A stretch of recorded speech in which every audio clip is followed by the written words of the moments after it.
tell me they don't even go to the stations anymore. That's just how they play. Wow. Wow. Yeah.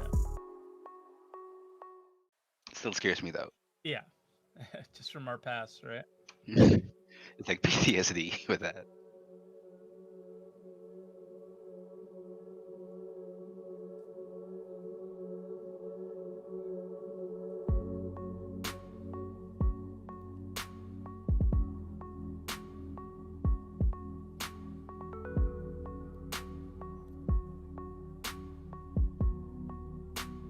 Same thing for me. And me as well. Yeah. It's just easier that way. They're gonna find out anyway. You look at your movie glass once. That's it. That was like I was like, oh, I'm gonna stream with an extra account so that nobody will know what it is. And as soon as I open my Moby Glass, it's done. Yep.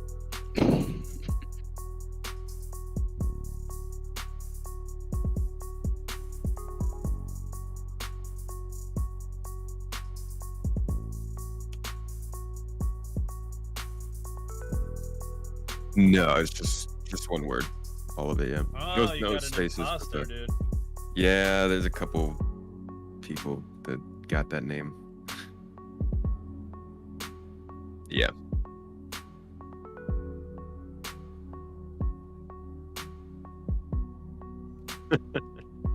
Yeah, that was weird to me. Somebody one time, they just asked me, they're like, which space tomato are you?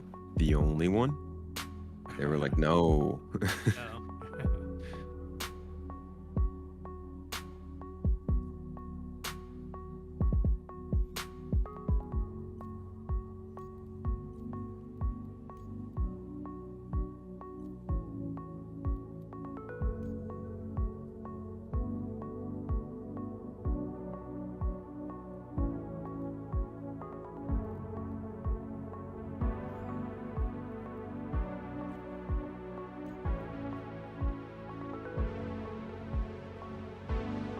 Oh, yep.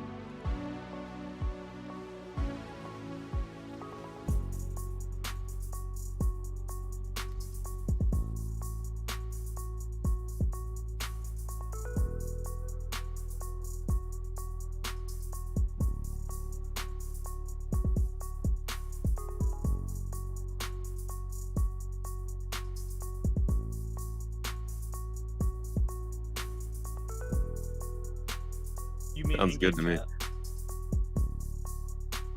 You're The talking stream in-game chat. Oh, stream chat, okay.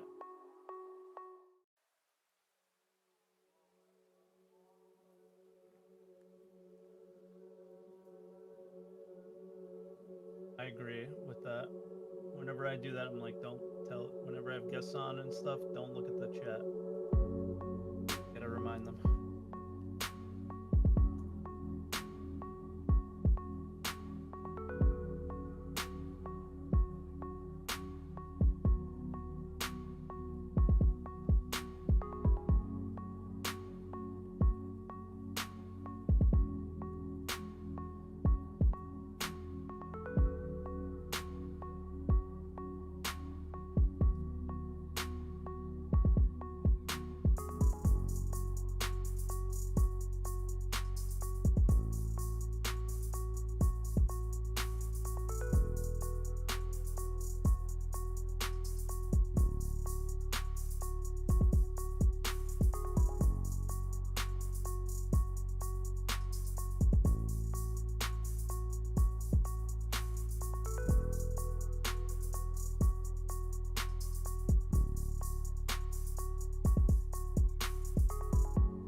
Sure.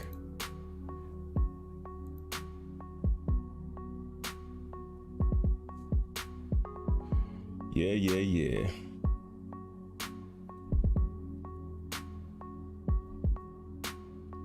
I can't believe I did that, man. I'm warning you guys not to mess up. There I go. It just has to happen that way. It's like the thriller, the scary movie. The person who explains is always the one who dies. Yeah, that's true, huh?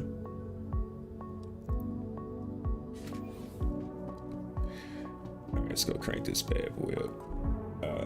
You know what? I need to make sure I can hit the chat. See if everybody can hear. Anybody can hear me? Anybody in the chat? Let me know. Let me know.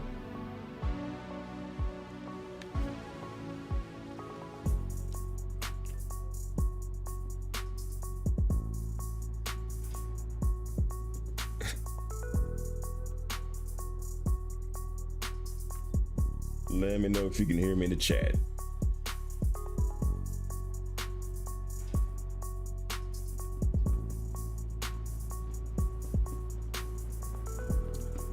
I think they can. Oh, okay, they can hear me. Cool. All right, we're gonna get started here. Let's go ahead and swap this over. Your boy Dig already done messed up. Let's see, is it still there? No, it's not. Let me recall it. Just bear with us a second. I guess I'm just gonna lay down here. Gonna take you a nap. Yeah. Seems so. Whoa.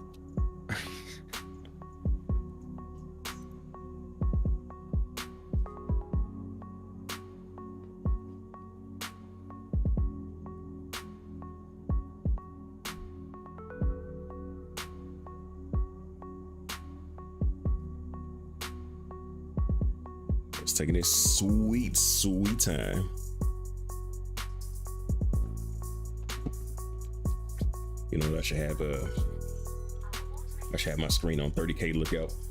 All right, docking port 2 again. Nice.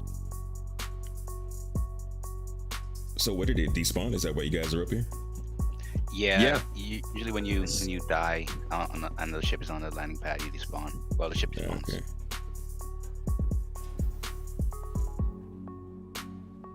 All aboard.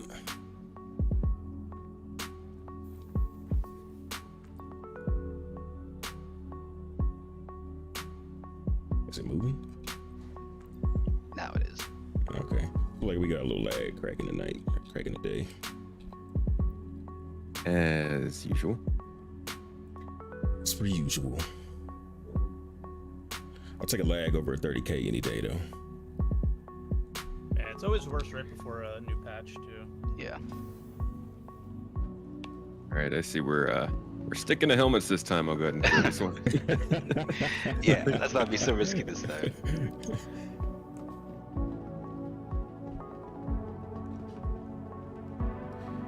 Yeah, I might take it a little slower through here next time. You have the weirdest animation glitch going on. Yeah, I thought it was me. Pretty Did creepy. you guys see him walking like Smeagol? Yeah, it's pretty creepy looking, man. It's like the Hunchback. But you're also teleporting. How do you? Oh, yes, they do it. Yes. So it doesn't open. You just kind of gotta walk through it, which I'm nervous to do now. Yep, I just jumped through it. Oh, Whoa! okay. You know, it's one of those those cars that you buy at the car dealership, and you're like, okay, yeah, you gotta just smack it under the hood. It'll start that way. Smack it on the hood, and you'll end up in the driver's seat. Is that how it's been since they released it, or is that a recent glitch? I know it's been there a while. I don't think it's been since release. Oops, wrong way.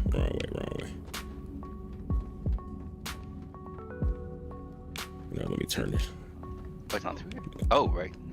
Let me turn this thing on. Let me get the thing moving first. All right. Anyway, let me get started. You guys know where the captain's mess are at. The captain's quarters. The mess hall in the Yep. quarters. Yeah. Okay. You gonna head down there? Yep. get us rolling first, though. Just wanted to double check your radar there, make sure it was working. Oh, okay. Thank you, sir. Yeah, no problem. All right. Oop, I went too far. Thought I was going back to the room.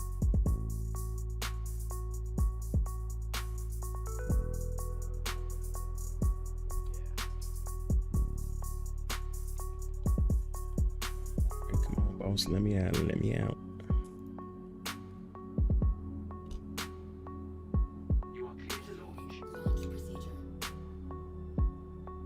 Well, you know what we should do, just in case.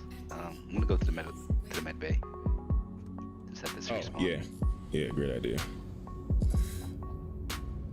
Well, while you guys doing that, let me go ahead and start this thing off. Good evening and morning to you.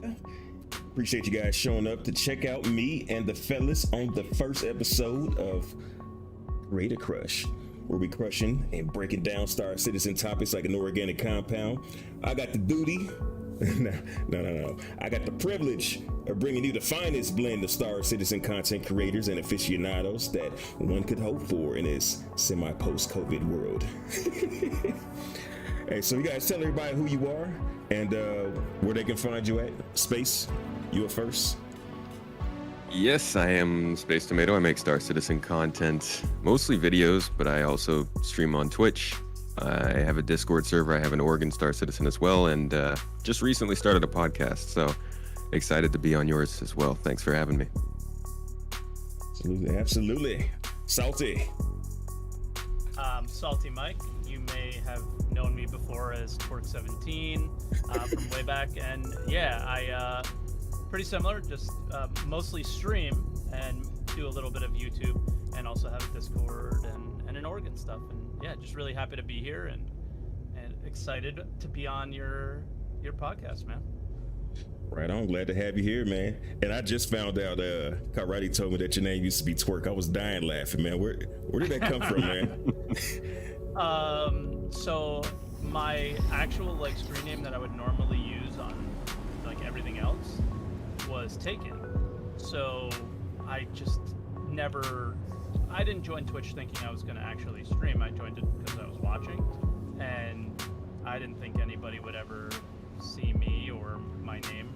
And it was at the time where like twerking became like this thing that everybody was doing on social media, and my girlfriend at the time and her friend were just doing it in the house, like getting around.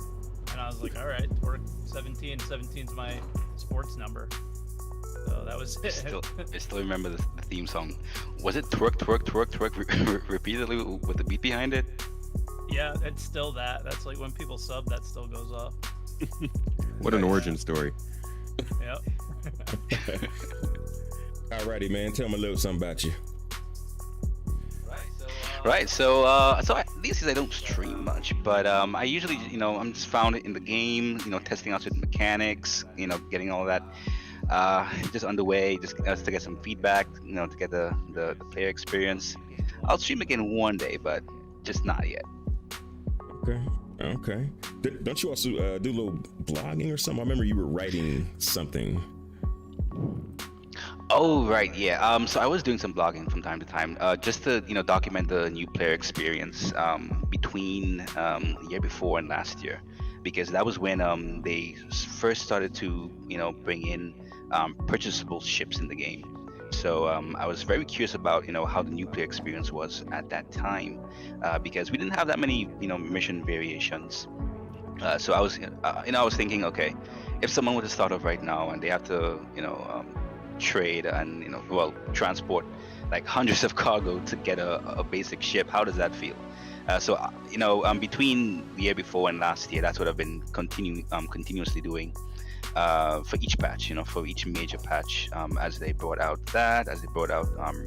renting of ships, to give the new player an easier and more enjoyable way to work their way up. Okay, very cool, my dude. Very, very cool. All right, so I was just trying to get fresh, you know what I'm saying? Put on a few little threads so I can look good. And appreciate if you guys join me in the mess hall in the captain's quarters. All right, we'll be there. You be there. All right. So, well, actually, I'll just wait till you guys get here so we look kind of like we actually doing something here. Trying to get changed too. Oh, okay, Geared you up guys. for work doesn't really make sense. Yeah, man. Now I gotta look good. I'm it's like, what kind of clothes do I have? Shit. Everybody's doing a wardrobe change. All right, you know, I'll start off anyway. So obviously I'm a big fan of Star Citizen, but when I talk about it, I like to convey some honesty. And if you're gonna rock with it, you gotta be in for the good as well as the bad, because you know you ain't got no choice. If you're gonna play it, you gotta accept it. So if somebody that knows like very little about Star Citizen and asked you about it, what would you tell somebody the best and worst things are in the game? And we'll start off with Space. To be honest, I'd probably just start out by saying both answers are the game itself. But I guess since they'd probably be looking for a serious answer, I'd probably say the best part of the game is the sandbox aspect of it, which is pretty generalized. But I just, that's the best. The fact that you can just hop into the game with a bunch of friends, fly across the system, hang out on a planet, go do something else. Like, there's not really much to do. But the sandbox aspect of it is really, really, it offers a lot more than the game itself. And for the worst thing, oh boy, I mean, the stability is really it. Even if we didn't have all the gameplay we're missing right now, if it was just more stable, I think a lot more people would be playing it. I feel you. It's weird because it's pretty stable lately.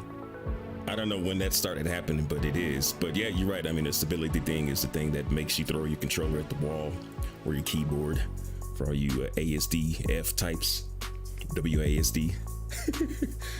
But hopefully the next patch is as stable as it is now, because it's doing pretty good.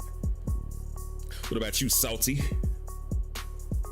Oh, the best things, I think, is probably the worlds that they're building.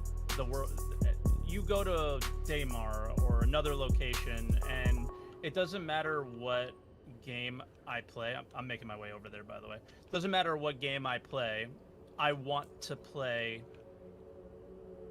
in this universe because of what they're creating, right? So I think that would probably be the best. And for me, honestly, the worst would be the lack of any real tangible progression aspects of the game. I don't think even earning a ship doesn't really give you that big of a difference in the way, like, let's use like combat ships for example, right? If I was to move from an arrow to something else, it wouldn't feel incredibly different, and that is the part that I feel could use some love for sure. So it basically, the game isn't there yet, right? Where we exist in the game is, but the way we play the game isn't. Yeah, I guess you can't really dispute that. And you said that. Matter of fact, you said that when I was on your live stream. Yeah, I've been saying that for a long time. Yeah, that's that's your motto. Kalrati, what about you, man? Kill a cow. Did we lose him? You guys can hear me, right? Yeah, I can hear you. I hear you. Okay. Yeah. All right, can you hear me now? Yeah, we can hear you now. All right, sweet. It's kind of strange because I had muted the audio in the game, but apparently had muted it in Discord too. So that was strange. But yeah, I would say for the best aspect, I would say it's the openness of the environment, but more so the scale at which they could actually put certain things in. My comfort is knowing that they have as much as the core features and the foundation in, because the thing is, you can have so many ideas, you can have so much theory crafting, but if you don't have these things in the game, then how scalable can you really make it? How stable can you make it when you put in those features to suit that scale? Because they have this huge scope, but it's having that reinforcement, knowing that when you put all these things in, based on your calculations, they're supposed to work properly, right? So my comfort is knowing that as they develop the game, that those core aspects can actually satisfy that openness that they're aiming for the game to become. In terms of the worst aspect, it's something that it irks me, but it's not something that we could actually get around until we get closer to the release, and that's the bugs. Of course, it's going to be a roller coaster. It's true that it's stable, compared to previous patches, but I'm going to be a bit pessimistic and say that things may get worse again. Who knows? Maybe I could be wrong. I hope that I am, but I have this joke that I sometimes make, that closer to the period of server meshing, especially when we get server meshing, things may actually be pretty bad. So that's just my gripe, an unavoidable gripe, but I think arguably an understandable one, that it's going to be a roller coaster until we get closer to the release. You guys with your deep answers and your rock and roll music. Philosophical. For me, let me get down. I got this bright starlight shining in on my screen. Yeah, that was better. I get to stand right Sure. there. I don't know. For me, if somebody asked me what's the best and worst thing, it would just happen to depend on how many referrals that I have at the time. But no, I'd say it's the game we've all been waiting for. You can wake up on an alien planet, go find some futuristic food that's not in pill form, take an elevator to a hangar and board a really dope ship, then go live your space life how you want, whether it's fighting pirates, being a space trucker, sabotaging the comms array, whatever you want to do it's out there, or will be out there at some point, and I don't think it gets no better than that. But I mean, if I'm honest, on the rusty dusty side of things, it's there's the obvious stuff, the technical stuff, the bugs and all that, but for me it's just not everything is there. Oh dear. Oh. What just happened there? What happened? So about that stability, right? Yeah, that was beautiful. Yup. Yeah. There it is. Oh boy. Oh, that was dope. Oh boy. That was dope. The game didn't like your answer. Yeah, I guess not, man. I guess I'm not. about to ruin this whole guy's career. I know, right? Oh man. Oh, yep. Okay, there wasn't nothing outside my have when I opened the door. That was great. As I'm explaining the bad things about it, they happen. It's like, yeah, well, watch this. It felt offended. No, I was gonna say it's the weight, because since CIG is so transparent about what's supposed to be in the game, they have a roadmap. It's not exact. They gotta cut some. Whoa, I'm getting a slideshow now. They gotta cut some things and delay them, but the fact that we know, which is good, also means that and you're waiting on it. Like me knowing about the Banu Merchant Man and being able to buy it, and I have no idea when that thing is gonna come out. For me, it's the waiting. I hate it. It sucks. It sucks. Yeah, man. it's one of those aspects that it's pretty unique to almost everybody, even for those who probably would have tested alpha games before, whatever it may be. It's I would say it truly is pretty unique still. Yeah. Yes, sir. All right, so I'm gonna claim that. The wait is probably the toughest thing, yeah. It is, man. Especially if you backed early, right? If you backed early in 2012, or 2013, or even 2014, 15, the expectations that were kind of laid out for you are not the expectations that we have today, right? Where a lot of us are pretty much like, all right, well, I could be patient. They're working on server meshing.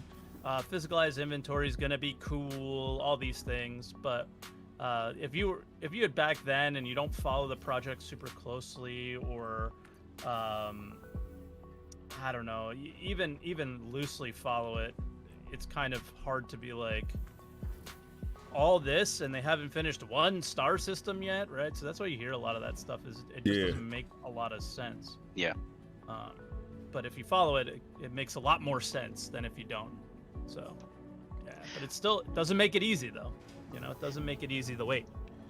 Based on that though, Twerk, I'm very curious about something, because I think you started off pretty early, right? I think you started off in 2014 or so, or what, earlier? Yeah, I think I backed in 13 and started streaming more in 14. Right. Wait, did I just call you Twerk?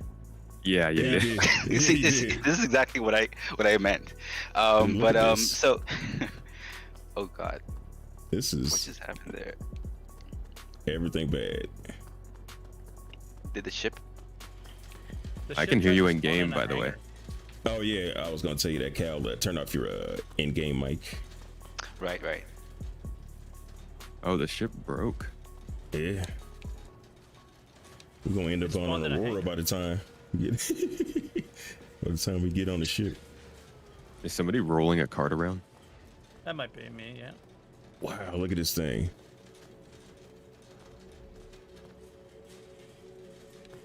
I guess that don't work. You think it'd be same if I responded? Maybe. I don't know. Wow, I've never seen. Have you guys ever seen anything like this? No. No. And I've also didn't really ever see what happened to the 890 back there. I don't know what happened, but That's actually kind of normal. You get out of quantum travel and sometimes you just explode. I haven't seen that casual since. Thursday. And man, You could see my it was God, just what- Wow. This game is angry at us. Holy crap. All right, just whatever the good things are about the game. We're only going to talk about the good things, we promise. Whoa. I've never just been randomly murdered by this game like that. That felt cold. Even the sound was different when I died. oh, you died too? I thought it was just me. No, it just No, we murdered all all did. of It was us. like a massive explosion, yeah. You think hopping the servers will help? This is new it territory could. for me. Yeah, I think we could switch to another server. All right, let's Yeah, do hurry. that. Main menu. Never seen that before. That was wild, man. Well, speaking of all these ships, man, I got a big broken one right there. One of the biggest things to keep folks engaged and motivated to keep playing, well, not just this game, but any game, is earning and unlocking new stuff. And Star Citizen is famous, or infamous, however you want to look at it, for the players just devouring ships, man, just buying up everything, buying up ships left and right. So when the game is finally out of alpha state and we're spending UEC and not AUEC, and folks have already purchased the ships that they want, do you guys think they've already separated themselves from half of the experience? Let's start off with Kalrati.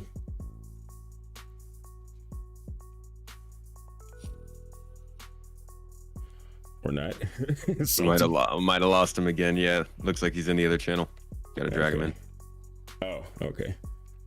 All right, Salty. Did you catch that? Oh, I caught it. Yeah, I mean, this is the thing that I think I got my name for. I was like super okay with them selling the original like 5 ships, and they're gonna put out more ships and this so on. But again, I don't think anybody expected things to take this long, and that includes CIG, and the ship sales are really important to keep the project going. But I always go back to, I think it was 2018 CitizenCon. Chris Roberts says, the ships are your main form of progression. And I don't think that's the case anymore. We see there being reputation put in the game, and they talked about how ships may be locked behind reputation and weapons and certain things. I think the direction they're going in is very different than that. But I also feel that the 890 jump we're riding in, right? That should be this like incredible achievement, and when you see somebody flying it, I felt like you should go, wow, that guy earned that. And like, you don't get that from this game, so we're gonna need something like that in the game for me personally. I mean, that's the way I like to play video games, but it also needs to not be, we got to remember it's 2021 too. Like, the range of age of people that are gaming is not just young kids that don't have jobs, right? So there's this balance that they have to take, but I absolutely feel that players are taking somewhat of an experience away from themselves in Star Citizen because of the idea of not starting at zero. Because even the game now, if you start with an Aurora and try to earn money and stuff like that, it's actually quite enjoyable, given the state of the game not being that good, right? Yeah, I have to agree with that, man. Because like, people be laughing at me sometimes for hopping in Aurora, but I'm like, man, that's probably the best way to play the game when you got all these ships. Hop back in the starter joint, make the move upward. I'm dying to be able to reset an account, so I don't have I have 3 accounts, 2 of them that were like starting with nothing, and I just want to reset those completely, and we're not even really allowed to. I'm kind of praying for a wipe. Yeah. A lot of people are. What about you, Space? I've been listening to the guy's answer, and I'm in agreement with Salt, but at the same time, I feel like whatever we're thinking of right now in terms of end game gameplay, there's got to be something beyond that, because at this point, the scale of the game, I don't know how to put this into words, but I feel like working towards reputation or working towards ships is limited. Sorry, in the scale of what this game is. Are we all at the main menu? Yeah. Yes. Yeah. You can hear me, right? Yeah. We can hear you now. Okay, all cool. right. Sorry about that. Go ahead, Space. I mean, cut you off. I was going to say that it feels like it's kind of limited in the terms of the scale in this game now. I mean, they haven't even touched on base building, and then the idea of the amount of systems that they want to have at some point. You know, it might not be 100, but it is going to be dozens, I imagine. And I'm just trying to think of what the gameplay is going to look like in, say, 6 years, when people are still jumping into this game, but the game is actually functioning and they're actually working on additional content at that point. And I guess, you know, when I think of people buying ships, yeah, they're definitely missing out on a lot of the gameplay that comes with earning those ships. But it's CIG's job really to build out a lot more systems to interest people, because they've created that problem themselves. So in short answer, yes, I agree with Salt there. I think they're kind of relieving themselves of some of that gameplay, and I think that that's kind of a problem, in that they originally were putting the ships out there as sort of the progression. But now, since they've made that problem, I expect them to fix it somehow. And that's probably a high expectation, but they're making the game. Yeah. I mean, I don't want to say they've overpromised and underdelivered, but they kind of have in a way. I don't mind waiting for the way that they do, as long as they're getting stuff done. I can see some progress being going. For me, like, because I figured that's one of the things you guys would say. So I'm trying to come at it from a different angle. I think the problem is going to be that people with everything in games, they get bored. And once you get bored, you start getting a little jaded, and you don't have nothing, especially right now with the amount of things that we have to do. You start becoming either one of a few things, either a pirate, which is fine, you know, or a griefer, which is not so cool, or a philanthropist. Like, I don't know if you guys play GTA Online, but like, when people would mod the game and they got tired of, you know, playing with all the toys that come with modding, they would either just grief people all day, or they would just drop just money bags all over the place, just giving money away.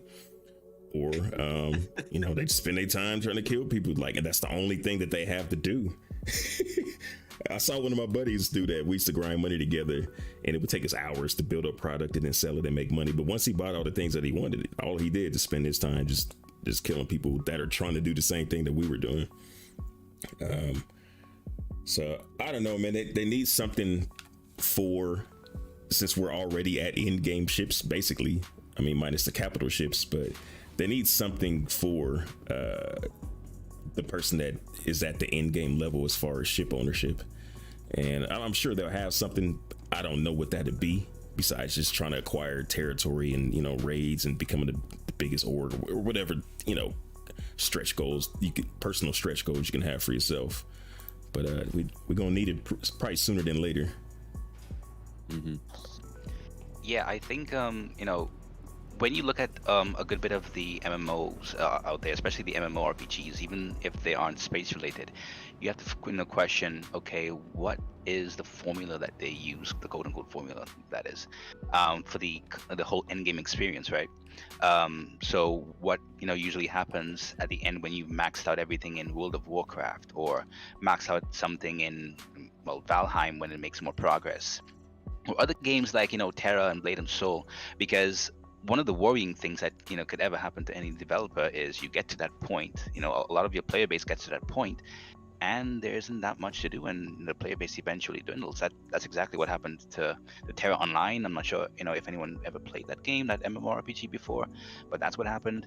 But then you have more sustainable, I would say sustainable games that aren't necessarily MMORPG, but they have that end game, I guess you could say, like Star Citizen, such as Ark, right? The whole point with Ark is, you can get dinosaurs and tame dinosaurs, but it has many aspects in it, I would say, that would keep you entertained, other than getting the strongest dinosaur in the game, or as many dinosaurs. And I'm using dinosaurs to equate that to ships, right? Of course, I would say sustainable isn't the word, but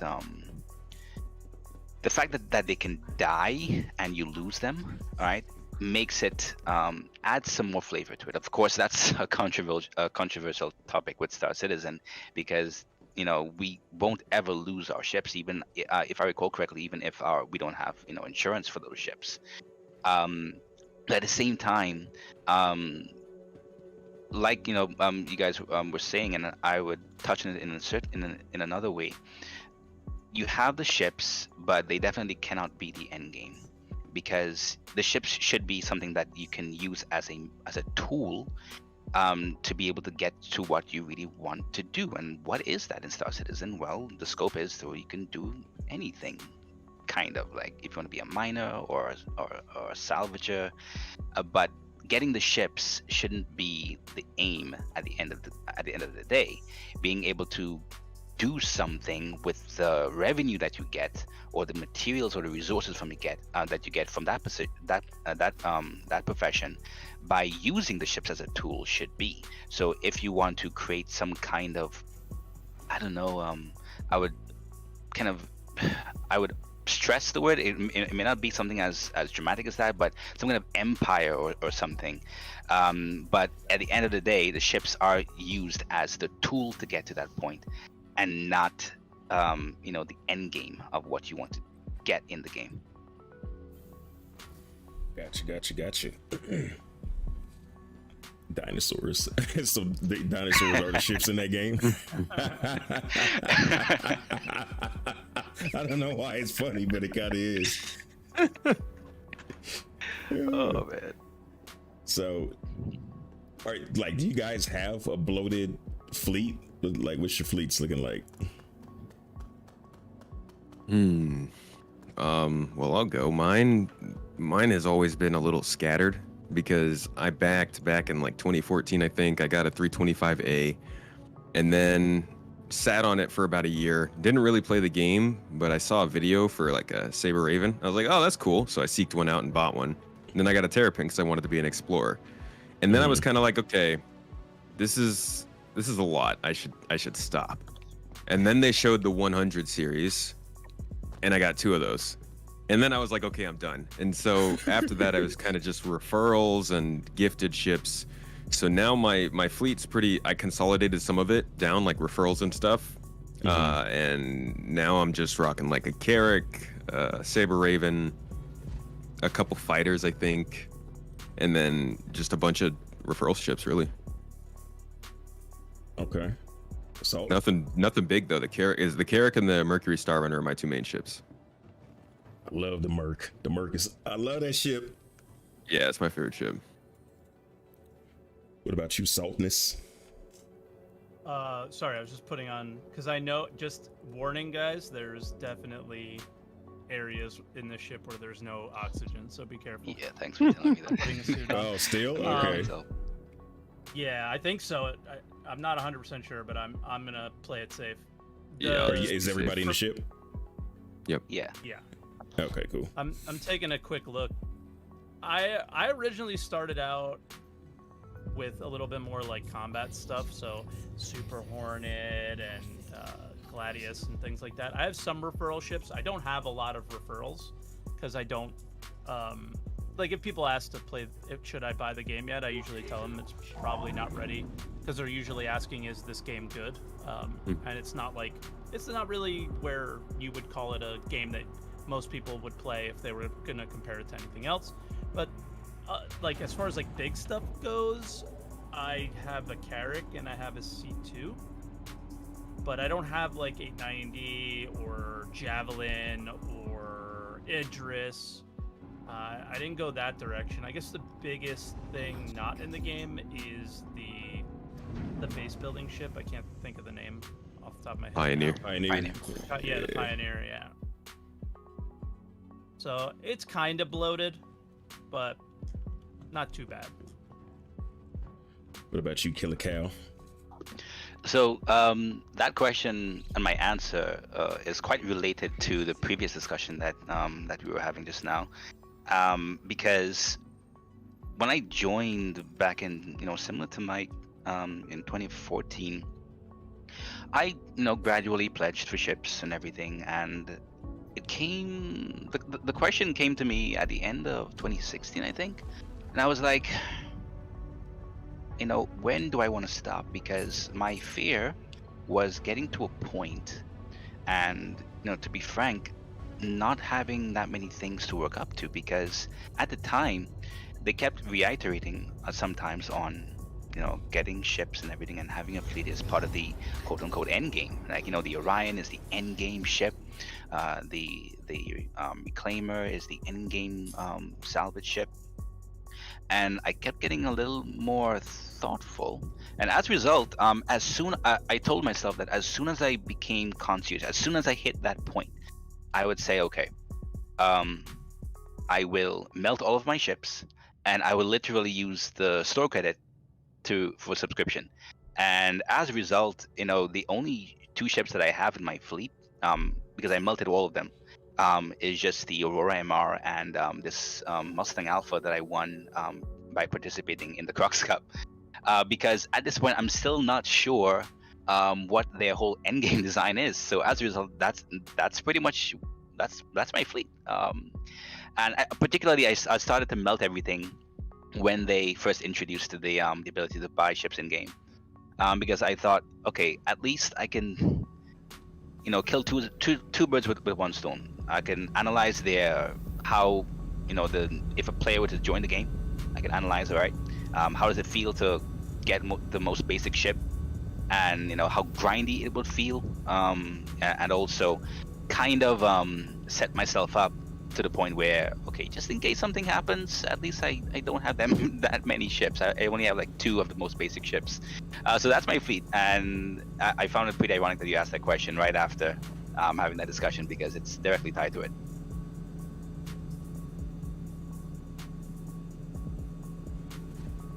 I respect you for that. Not Yeah, gonna it was lie. it was hard, because the thing is, especially if you want to test certain aspects of the game, say mining. Well, of course, mining came in before we got the ability to purchase ships. But imagine, wanting to test mining and you gotta work your way up. And at the time, we didn't even have persistence yet. But I kind of tried to control myself, and well, I guess controlling isn't the right word for it, but I'm trying to secure myself as much as possible because we still don't really know what the whole end game aspect is. And I thought, if I keep pushing too much, I may not be able to, quote unquote enjoy certain things, certain aspects when it came to, getting a ship that I want. If it's, dying a lot, or by doing a certain mission, that mission is, really high paying, or stuff like that. Of course, once again, it ties into the whole thing where we honestly do not want getting a really large ship to be the end goal. But at that point in time, I honestly wasn't sure. So I just told myself, okay, I'm going to melt everything, and the store credit that I had, I'll just put it back to subscription. And I think this year will be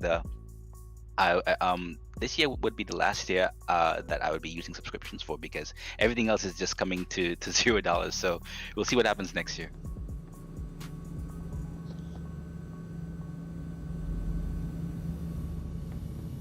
We lose Dig?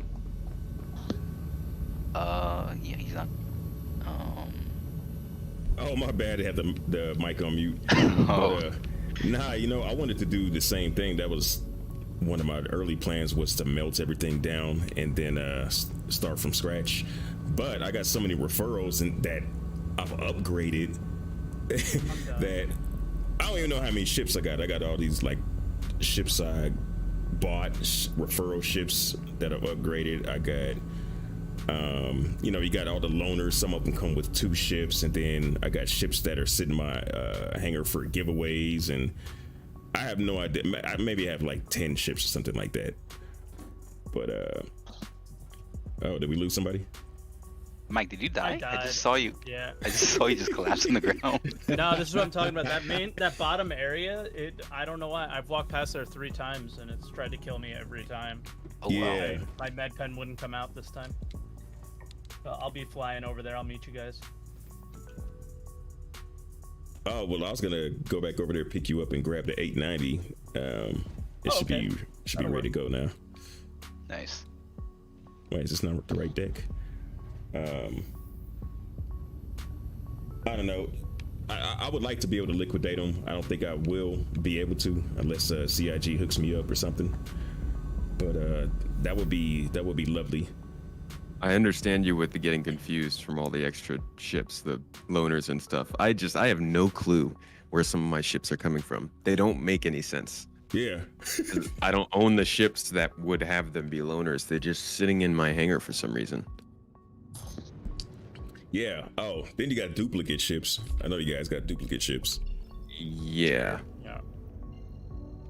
I do wonder though, when we get the ability to sell ships, how would CIG design that for, especially if we own a particular ship and we could, sell that ship that we own by, through pledges, would that, no, and when I say sell, I mean in-game, would that be counted as a lost ship and we have to file insurance to that part I don't entirely get? Or will we not have the ability to sell pledged ships in the game then? I'm sure there's some kind of distinction between being able to sell the asset that's in the game versus the asset that you spent real money on. Right. So Yeah, it's got to be. Probably be more for them to do to make that happen. I don't know though. That sounds dangerous, but at the same time, I mean, you're gonna have a lot of people who regret buying the ships they bought, and they're gonna want something to do with it. Maybe they can rent them out to people, but they're gonna want to profit from them or use them in some way. And God knows you're not gonna be able to use every one of your 40 ships. Sorry. Yep.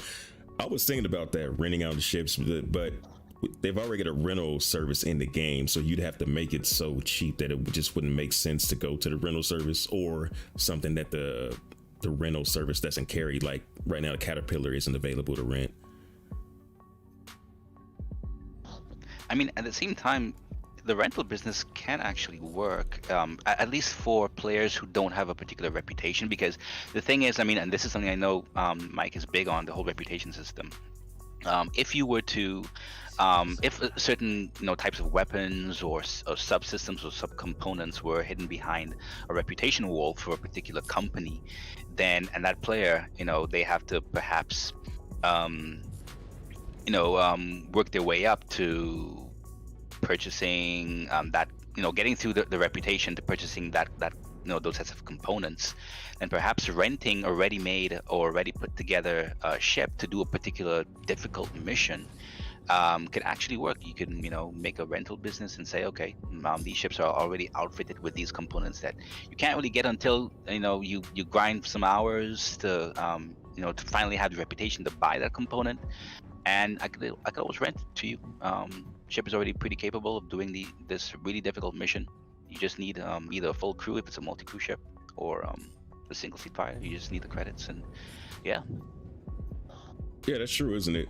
Because even if a rental is available through in game, it's not going to be stacked up with nice components. Yeah, you can't customize it. I mean, I think that's the most important thing to the game going forward, and that goes back to our original conversation, is the components, not the ships, is probably going to be the way that we start progressing and are able to feel tangible progress in the game, right? But I think part of the problem with the current game is that the components don't give you this feeling of change, like I've purchased this new thing and my ship is that much more. Unless you talk about quantum drives, then you really feel it. Everything other than that is like these slight min-max differences. Yeah. Besides like the mining lasers. There's a meta, obviously, but in every other aspect of the game, you don't really feel the difference very much. You're right about the mining lasers, though, man. Them things make a world of difference. Yeah, and I think that just shows that that's the one thing that they really focused on, and that's why it's slightly different. But I agree, honestly, as much as people don't want to see something like Star Citizen do stuff like what you see these looter shooters do. I guess it is still a thing in MMOs like World of Warcraft, I believe, but having just items that are just a little bit far out in terms of their effects, these quote unquote legendary kind of items that are just actually really cool to get. Maybe they don't last forever. Maybe they break down and you have to find another one. But I think you've spoken about that in some of your talks, SaltEMike, just better items that are worth finding. Yeah, exactly. And I think we have to see what they want to do ultimately with wear and tear, right? I don't think the current system of the way the game works, especially with insurance right now, is the intended plan, which is ship explodes, your ship, you use the terminal, you claim it back, and every component that you had on it is there again. Yeah. I don't, if it is, maybe they're damaged or something. I don't know. But the idea of having to maintain these components and giving them, I don't know. There's this really big balance that it's CIG's job to figure out, not ours. Mm-hmm. The idea of reasons to play the game, and the reasons to play the game, like Space Tomato, you mentioned it earlier, is like, one of the cool things about the game is that they do give us the ability to kind of do whatever we want and make the game fun for ourselves in many of these ways. But I think it's also CIG's job to give us the tools to have reasons to play the game without it feeling like some other games that are maybe a little bit too grindy, like World of Warcraft that was mentioned, right? Mm-hmm. Man, you mentioned the what's it called? Where your components start breaking down. What's the word they use for it? Degradation. Wear and tear. Degradation, yeah. Yeah, man, I Wear forgot tear. all about it. Has that even been an issue for anybody? Like to where you needed to No. check your degradation? No, it's pretty slow. no. You I clean would your say it's ship too all the slow time. sometimes. But yeah. but they did just say something about that. I believe in the last Star Citizen Live, they said that they've made it so that heat is no longer a short-term effect; it's a long-term effect. So I'm guessing they're we might start seeing heat factor again because they did that a while ago. They kind of put that in, and then it sort of didn't really matter. So maybe we'll see that start mattering again soon. That'd be cool. Yeah. Yeah. Is that something you guys are looking forward to? Oh yeah. Yeah. I mean, that makes everything matter, right? It makes when your ship isn't running perfectly at all times, you're going to start to recognize how you fly it. I also think that the whole physical damage system is hopefully going to give the ship components a lot more of a distinct feeling because as you guys were just talking about, you don't really notice much of a difference between the quantum drives, the mining heads. You may sometimes notice a difference if you're using an industrial shield versus a military, but the wear and tear, the physical damage, and more so also, at least in the combat sense, the time to disable as opposed to time to kill, that may actually widen and give us a larger range toward the capability of some components. How long will it take for a certain component to be damaged versus its performance output if that time to disable more so replaces the faster concept of time to kill right now, where that time to kill is more so dependent on having just an HP or health pool. I think what you're talking about also kind of it reminds me of utility mounts, and the fact that utility mounts could completely change the role of a ship, right? I believe they said the utility mounts or the scanners also go on utility mounts or something like that. I thought they said something about being able to change out the Terrapin scanner and that not being a great idea, but it would be possible. I'd have to go back and find that just to make sure, but those kinds of things also would allow you to specialize a ship quite a bit.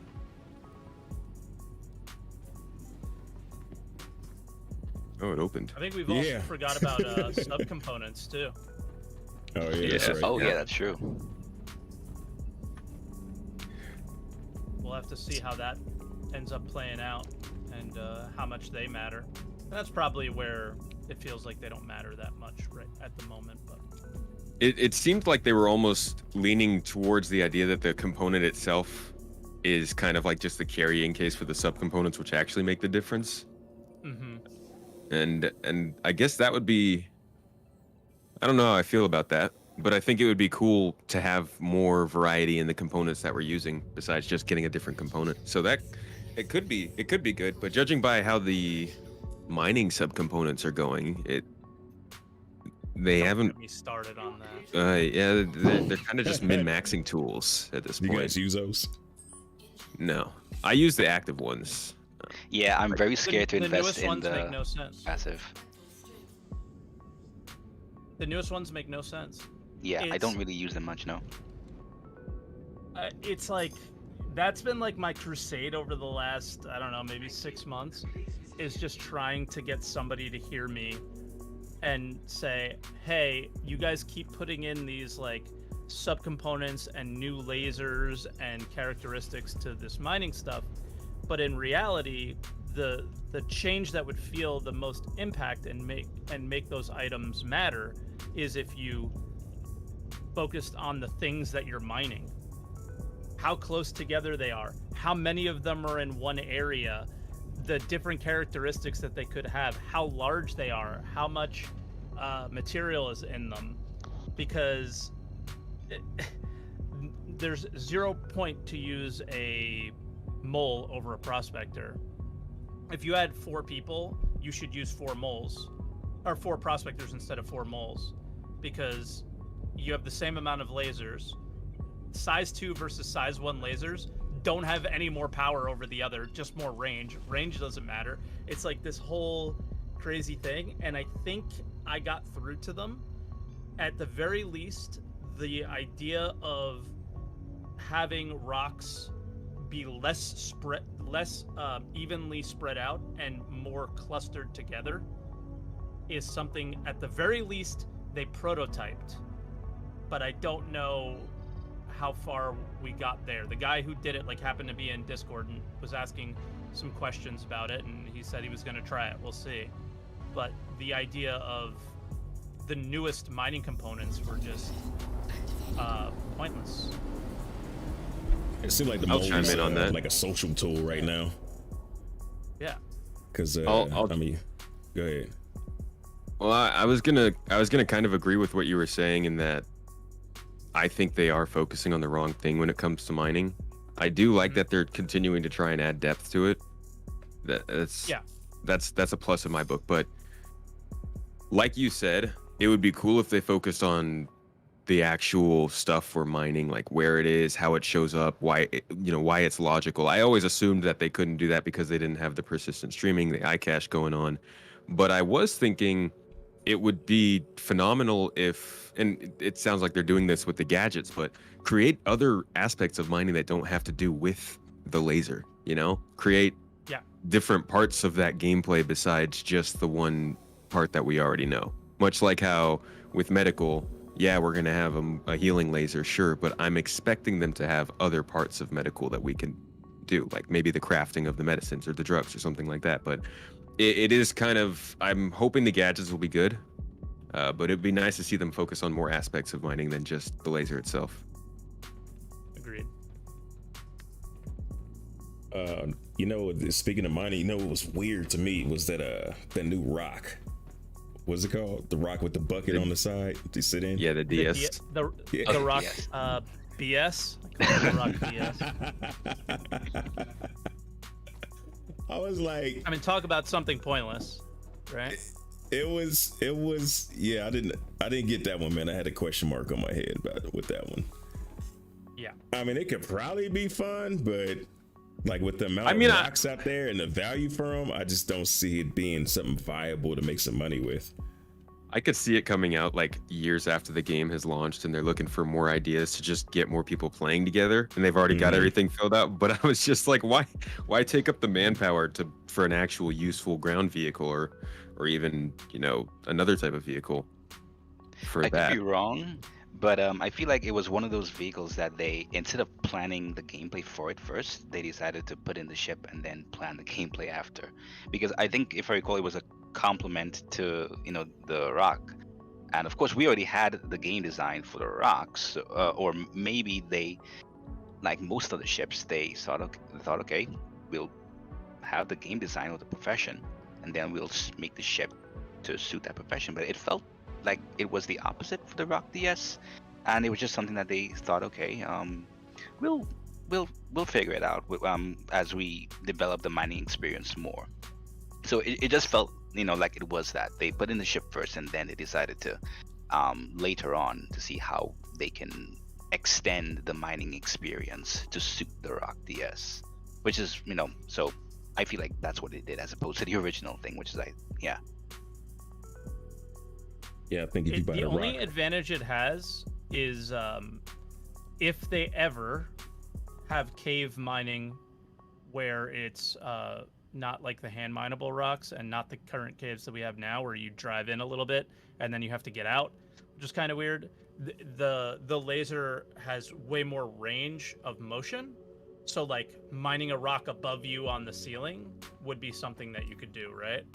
That would be the advantage of that. But besides that, they tried to like add extra cargo to it and make it seem like it was valuable in that way.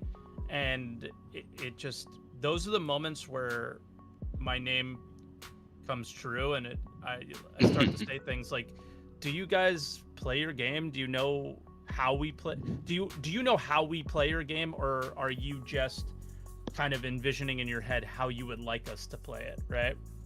Because the idea of being able to take the storage inside of any mining vehicle or any cargo vehicle for that matter and moving it around is I think is one of the coolest aspects, right?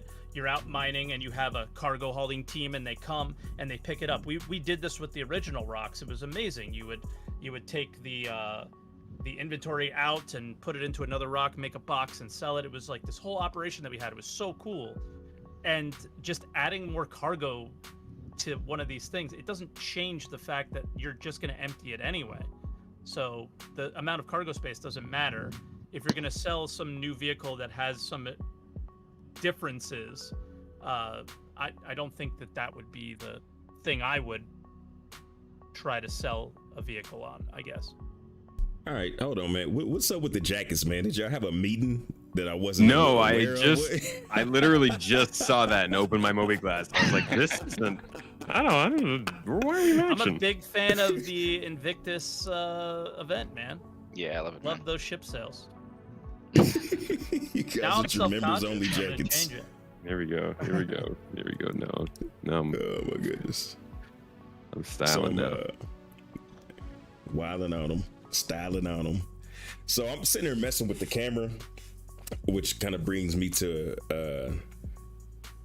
another question, a topic I was going to bring up, and this is kind of on the content creation side. The biggest thing that I would love for them to add as a content creator is an upgrade to the camera suite, because like this one right now just ain't getting it for me. Like I can't do the moves, and like if you want a dolly or a truck shot, it's at one speed. I can't slow it down or speed it up.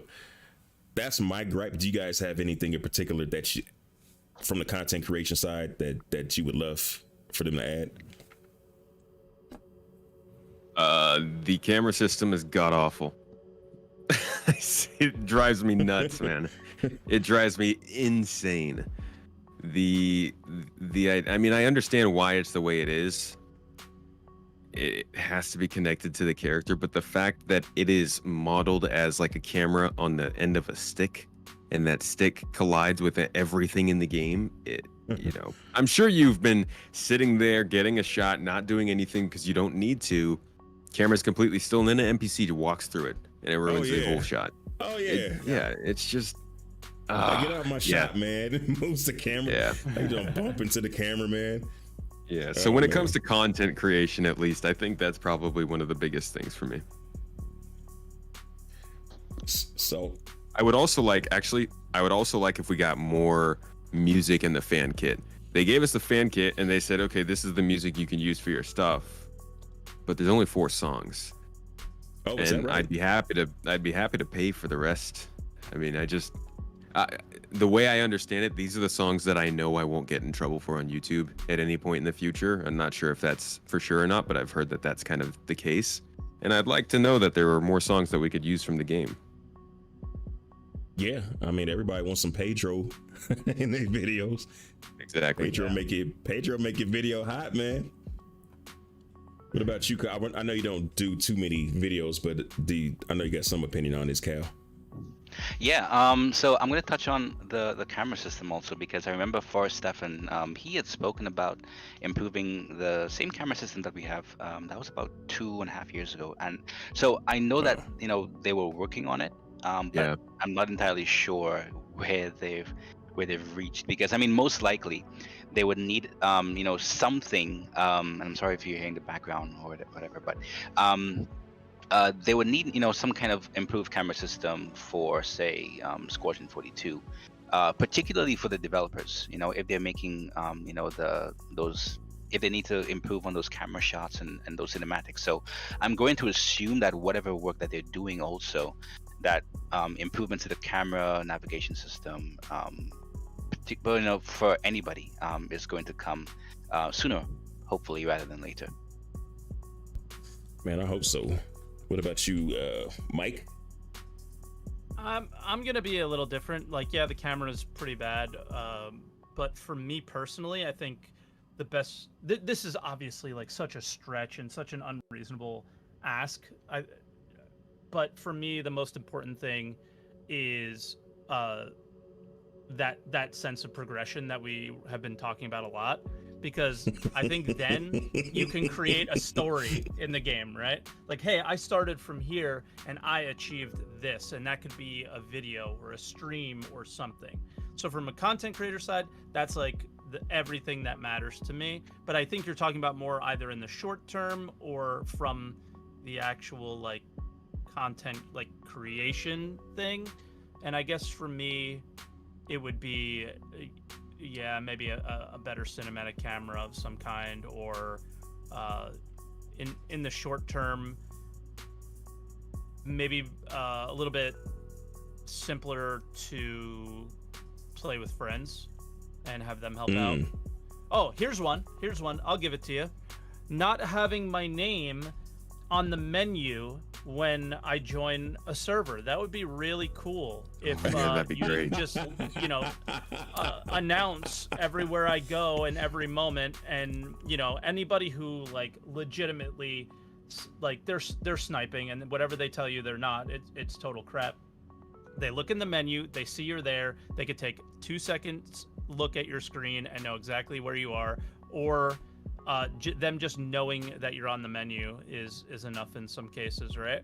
And that stuff is so annoying. You just start getting voice call, or yeah, you get the start voice getting call, calls. and then they get your marker, the and voice it's, calls. oh my gosh, Yeah, you just should be able to constantly. like blank out or like kill the voice calls. I don't do a ton of streaming, so I don't get like stream sniped. Watch us get stream sniped now, but I don't everything get else is sniped safe. that much. I don't get sniped that much, but I don't see the major advantage of having all the names in the list. If this is like a real sim type game, you should be interacting with players face to face. We all know that you can click on them, add them to your friends list, and all things like that when you're interacting with each other right there. And you can call them ship v ship if you're within range. Like, I don't see the advantage of having it over getting rid of it and protecting players from getting harassed, because this isn't just a streamer thing. Just in general, players get harassed for many reasons. Okay. Yeah, I could dig it. I could dig that. Hey, I'm gonna ask this next question while we walk to the bar of the ship. If I can get out my seat. We could just stay on the table here.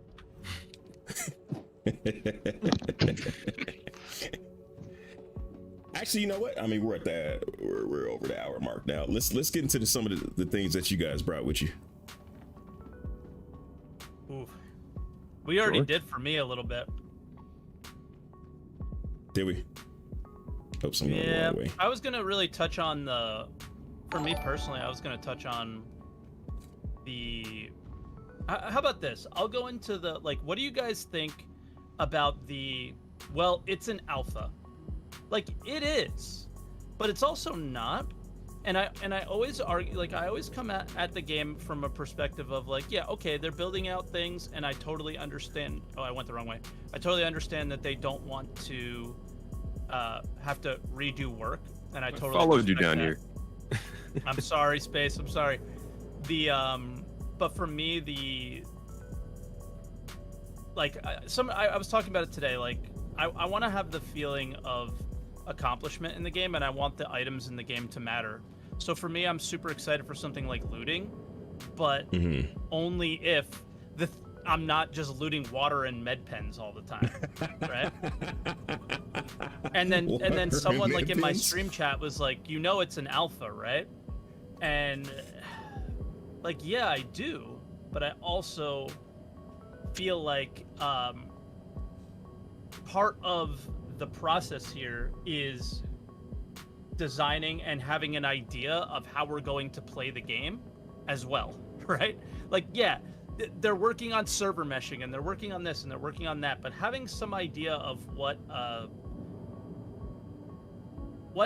good item will be, I think in the 9th year of development is not unreasonable to be like, hey man, maybe we should know what these things are like, or start focusing on them at the very least. I feel you there. I can't be mad But at that. Mike is alpha. Yeah, It's Yo, I am Kalrati with the abs guilty. and chest showing. I am guilty of the it's alpha, and I also still get your approach. I don't think on any of these topics I'll ever swing one way completely. I do lean more towards just telling people to like just get out of here. Like, don't play it. It is an alpha. It's not really worth playing for most people right now. Let Agreed. Yeah. let us suffer through it, whatever needs to be done, and then we'll tell you when it's ready to be played. But I also, like I think I like recognized something you just said from one of your recent videos, but it was but you said something along the lines of just jack up the price of a single object and put it in a box in a derelict and just say, hey, here's some expensive stuff you can find. It's a super simple fix, and I won't say that I know how easy it would be to do, but those kinds of things would definitely be nice if we got, say, 4 of those things per year. They did that already by accident. And you remember the envelopes? Yeah. The red envelopes for I forgot the name of the holiday in game. They had a box of those. And if you found that box, it was worth 125k, and it was at the new derelicts that you would go down, and there was NPCs. And it was like every 1 in every 3 it showed up basically. And I saw it on stream, and one of the devs was watching, and they were like, "Oh, that's not supposed to be there," and took it out. But that was like one of the best experiences I had in the game. It was like, holy, whoa, I found this thing, and look at how much it's worth. That's amazing. And then they took it away because it wasn't supposed to be there. But you're right; those things are what could be the I don't know, like a jackpot moment, right? Like it's I don't want to compare them to loot boxes, but in some way, you go down, you complete a mission that's a lot of the missions we have in the game are somewhat repetitive. But if the reward isn't, maybe that is kind of what makes it worth doing, and then in turn makes it worth testing. So the coming back to the it's an alpha argument is, I'm sorry, but flying around the game and taking screenshots with your friends isn't necessarily helping the development of Star Citizen the game. So the reasons to play the game are always going to be really important, because if we're constantly playing the game, they have a lot more information to go off of how we're playing it. Where I feel like a lot of their stats are skewed in a weird way at the moment because nobody really plays the game yet. Does that make sense? Hopefully those are stats that they're reading and understanding then. I hope. Oh yeah. I don't Nobody's know. doing I know anything. In space, you come from like a project management and side of things, so that's kind of why I wanted to bring that up. Is I almost just want to get shot down and just be like, yeah, okay, I'll keep waiting, which is definitely the right answer. But I still feel like, can we get a focus in this area a little bit, even if it's just very simple things like that box you mentioned, I feel like no matter what angle you do come at it from, and I put all of my patience into trying to understand what they're going through, because I'll do something as simple as make a freaking YouTube video and I'll be like, oh crap, this was supposed to be out 2 days ago. Oh no, the sound is wrong. I'm just gonna have to start all over. Like, it's the simple things that make you realize how complicated things are. And so I'm like, okay, I'll give you the benefit of the doubt. Like, things are not going how you expect them to. And also I want to say that right now, what we hear about, I know a lot of people probably watched my video from earlier this year where I was super optimistic about some of the things they were saying and all this stuff. I will continue to say that the stuff that they are talking about now, even though some of it is near identical to things we heard 2 or 3 years ago, like first per se, salvage being on the roadmap, it's different now. It really is. And I think we're at a point, because actual important things that they were talking about are being finished. 3 years ago, they talked to us about things like that they were going to have to do persistence per se, or that they would have to do, gosh, what was it? OCS, stuff like that. And that stuff got finished and it was done, but those weren't long-term goals that they had been speaking of for 4 years, 5 years, that we were finally seeing actually finished. Like iCache is being put into the game. If they're lying about that in the monthly report, tier 1, right? Yeah. But if they're lying about iCache being put in the game, we'll know by the end of the year, most likely. So it's like, and right now is either put up or shut up. Yeah, it may not sound like it, but for those reasons that you're saying, is those things actively being in development, I've never been more positive in the excitement that I have for the somewhat near future of Star Citizen, where it always felt like a dream, and now it sort of feels like it could be a reality. And that's why I've just been like super hard on like, can we make the items matter? Because you can put all those systems in, but if the things that like in the inventory system that was super exciting, if you didn't see there was armor in those inventories that you could loot, like that stuff, if those armors don't make a difference in your experience, which we know some of them really do, they're really good, the hot and cold armor, stuff like that, then why work on the system? I think in tandem you should have like just throw an armor in there. It can look like something else, but have 45% damage reduction, 55. You know, you could do those, just budge a few numbers, make those things valuable, and I think that would be really cool. So yeah, I've never been more positive. It sounds like I'm really negative, probably, but for exactly the reasons you're talking about, I'm hyped. I don't think it's hard to keep calm, you know.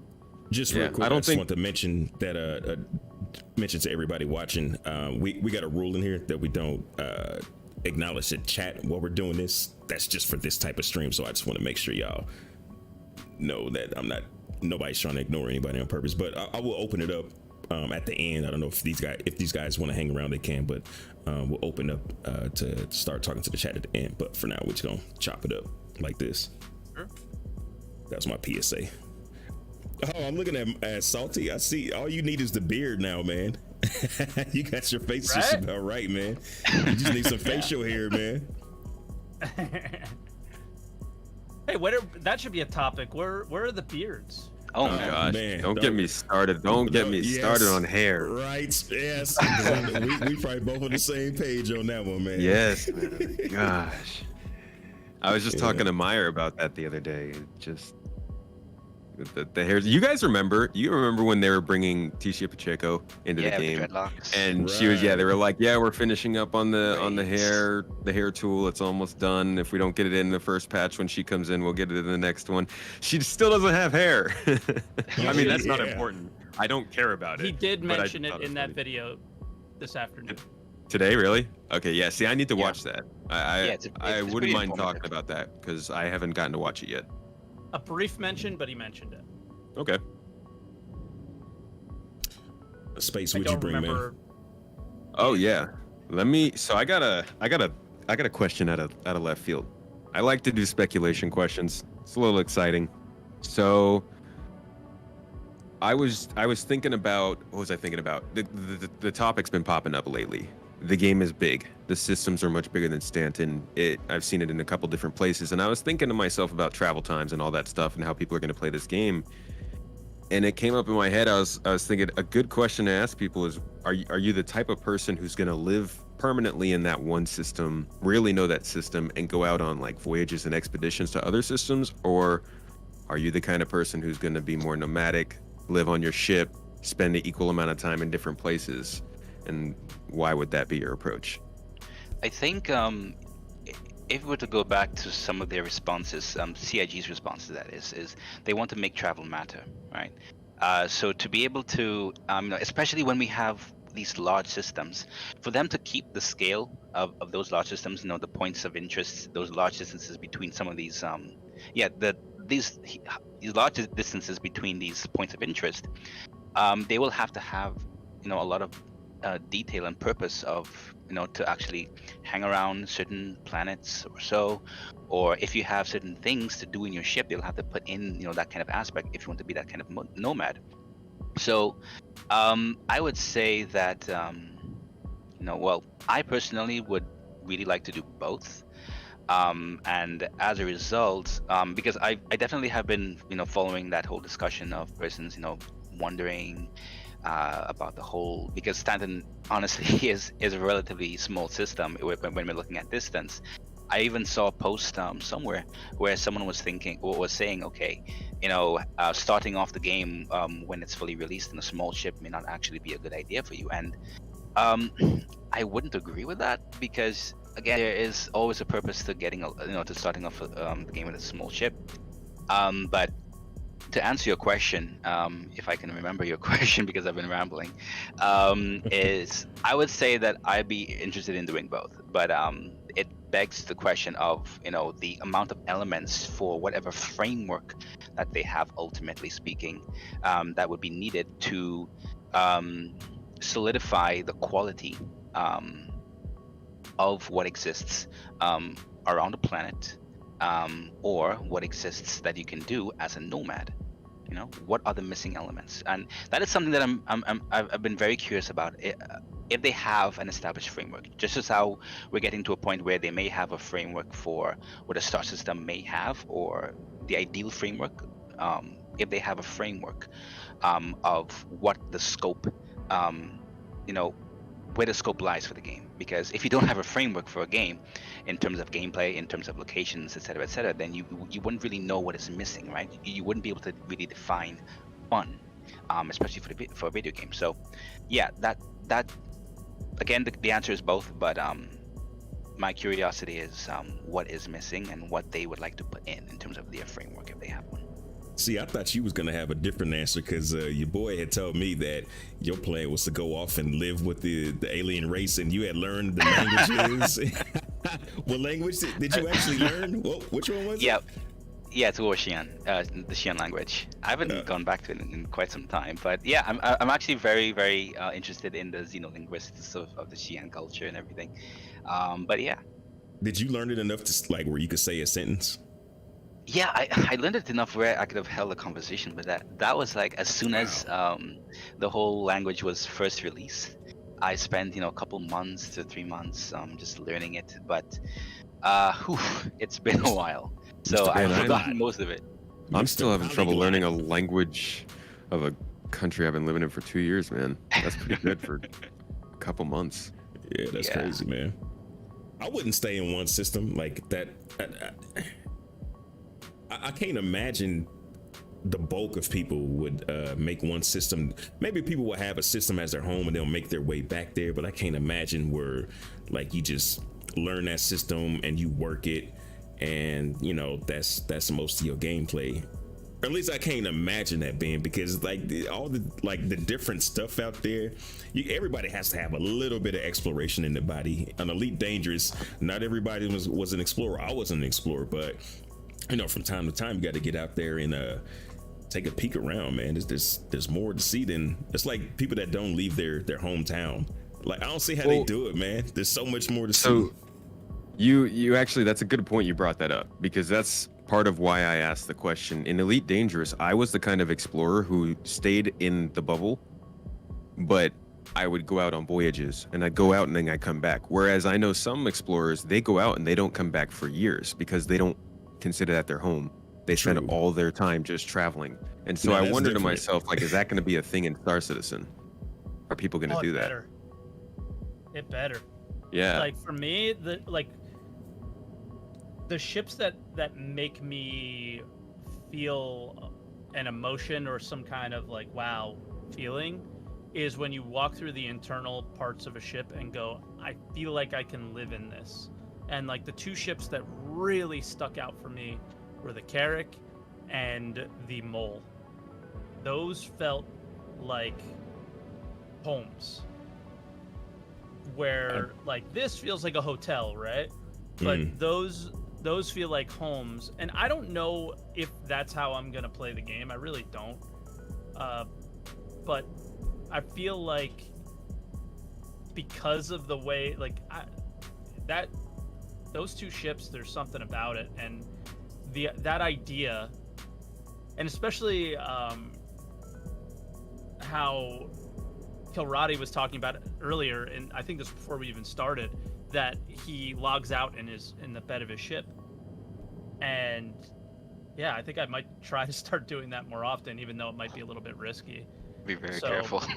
I will. But to answer your question, I think I'm gonna do whatever I find to be interesting, and if that is what it needs, is to travel a lot and maybe live in your ship a bit, I do find that cool. That does tie into where everything having a meaning in the game matters. That's when it comes down to like, yeah, you need water, you need food, medical supplies, you need to carry these things, ammo, fuel, all that stuff really then begins to matter, right? And that's Then where you the gotta whole go get some FanDuel crypto.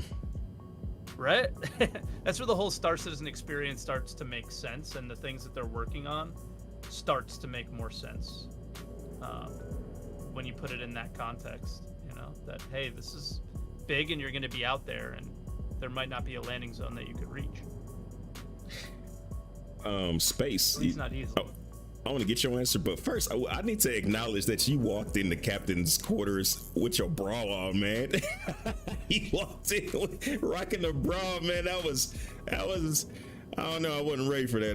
That was weird. I was like, wait, who is this? It's my Thursday outfit. That's your Thursday outfit. Just a bra at the club, standing in line for the club. It's cold, no coat on, just with your arms crossed. I usually show up finishing up my cargo runs at the Hurston building like that. Dig that. That's got to be relaxing then. But yeah. How would you answer that question? I'm gonna be living everywhere. My favorite system, as far as lore goes, my favorite system is Ellis. But I want to be deep space. So my inspiration for my persona, the player I want to be, the end game that I want to do, is the Shadow Broker from Mass Effect. It's always been a very, very cool profile to me. A big ship that's out in the middle of nowhere that's just passing data and pulling some strings in the background and staying But we hidden. know who you are now. Well, okay. I'll have a different account or something. But the idea of moving constantly and never really staying in one place for too long, while that could be an issue when it comes to things like reputation and stuff, I'm sure I'm hoping that they will have ways to get around that. You know, you stay in contact with the people that you trust. I feel like both piracy and data running, and probably cargo hauling as well, are going to require you to have contacts that are systems away, that you have to be able to still work on your reputation with. So that's something I'd love to be able to do. Okay. Man, there's so many things that you can compare with Elite Dangerous. I know not everybody plays that game, but because my home in Elite Dangerous is Jameson, which is where, you know, once you reach an elite rank, you can go there, you can get discounts on every single component in the game, and it's just, I can't think of another reason not to be anywhere else for my home. Oops, am I moving it? Okay, I'm not. But it's not like I stay there. You know, you got to go out and see the things, even though I think there's not a ton of, well, visually there's kind of some differences, but not meaningful differences in a lot of the places you can go in Elite Dangerous. But in Star Citizen, man, I can't wait. But you know what I've started to look at, because, you know, they've shown pictures for some of the moons that they've been working on. Actually, they're probably done by now because this was a long time ago. There was, like, for instance, I can't remember the name of the moon. They were like, well, we made it like this because we didn't want it to be Red Daymar. I think that as more and more systems come online, we're probably going to run into how different can one moon be from the next moon. I think we're about at max of how different they can be right now. Would y'all agree with that or no? It would really depend on how large their individual assets are, because the larger it is, the more procedural and modular stuff that they could put together, right? Which, you know, makes me curious as to if they were to, you know, start accelerating the development of their star systems and planetary locations, if it's moons, planets, would they have enough individual assets that when they're creating and procedurally generating these systems, even with an art-driven touch to it, how different they would be. And again, that also goes back to the framework that I was talking about. You know, is this part of their framework? And because it also came into my mind when we saw, it was in an ISC where they first showed the trading, the trading development and division. It was an ISC about a couple months ago when they were first showing us Horizon, and Well, yes, it's the same company, so you can't really say, okay, they run out of individual assets, and it kind of has to be. It's really similar to the training and development at the Louisville Business District. But going back to again to the same thing that you were talking about, it definitely depends on how many assets that they have in their library and how much more work that they would have to put into that library to be able to have more distinct locations or more distinct assets. Because, for instance, the NPC archetypes, they will have to have a very large library to be able to, even when they're generating these archetypes for regular NPCs, it'll have to be large enough to, create very unique looking NPCs, even from the tier 3 to the tier 0, which is like the star level Mark Hamill types. So it's definitely a question that I've been thinking about for a very long time. Most likely, I'm gonna assume that they're gonna continue working on it even when we release more and more systems. But I do wonder, again, right now at least, how that library looks, you could say. I see.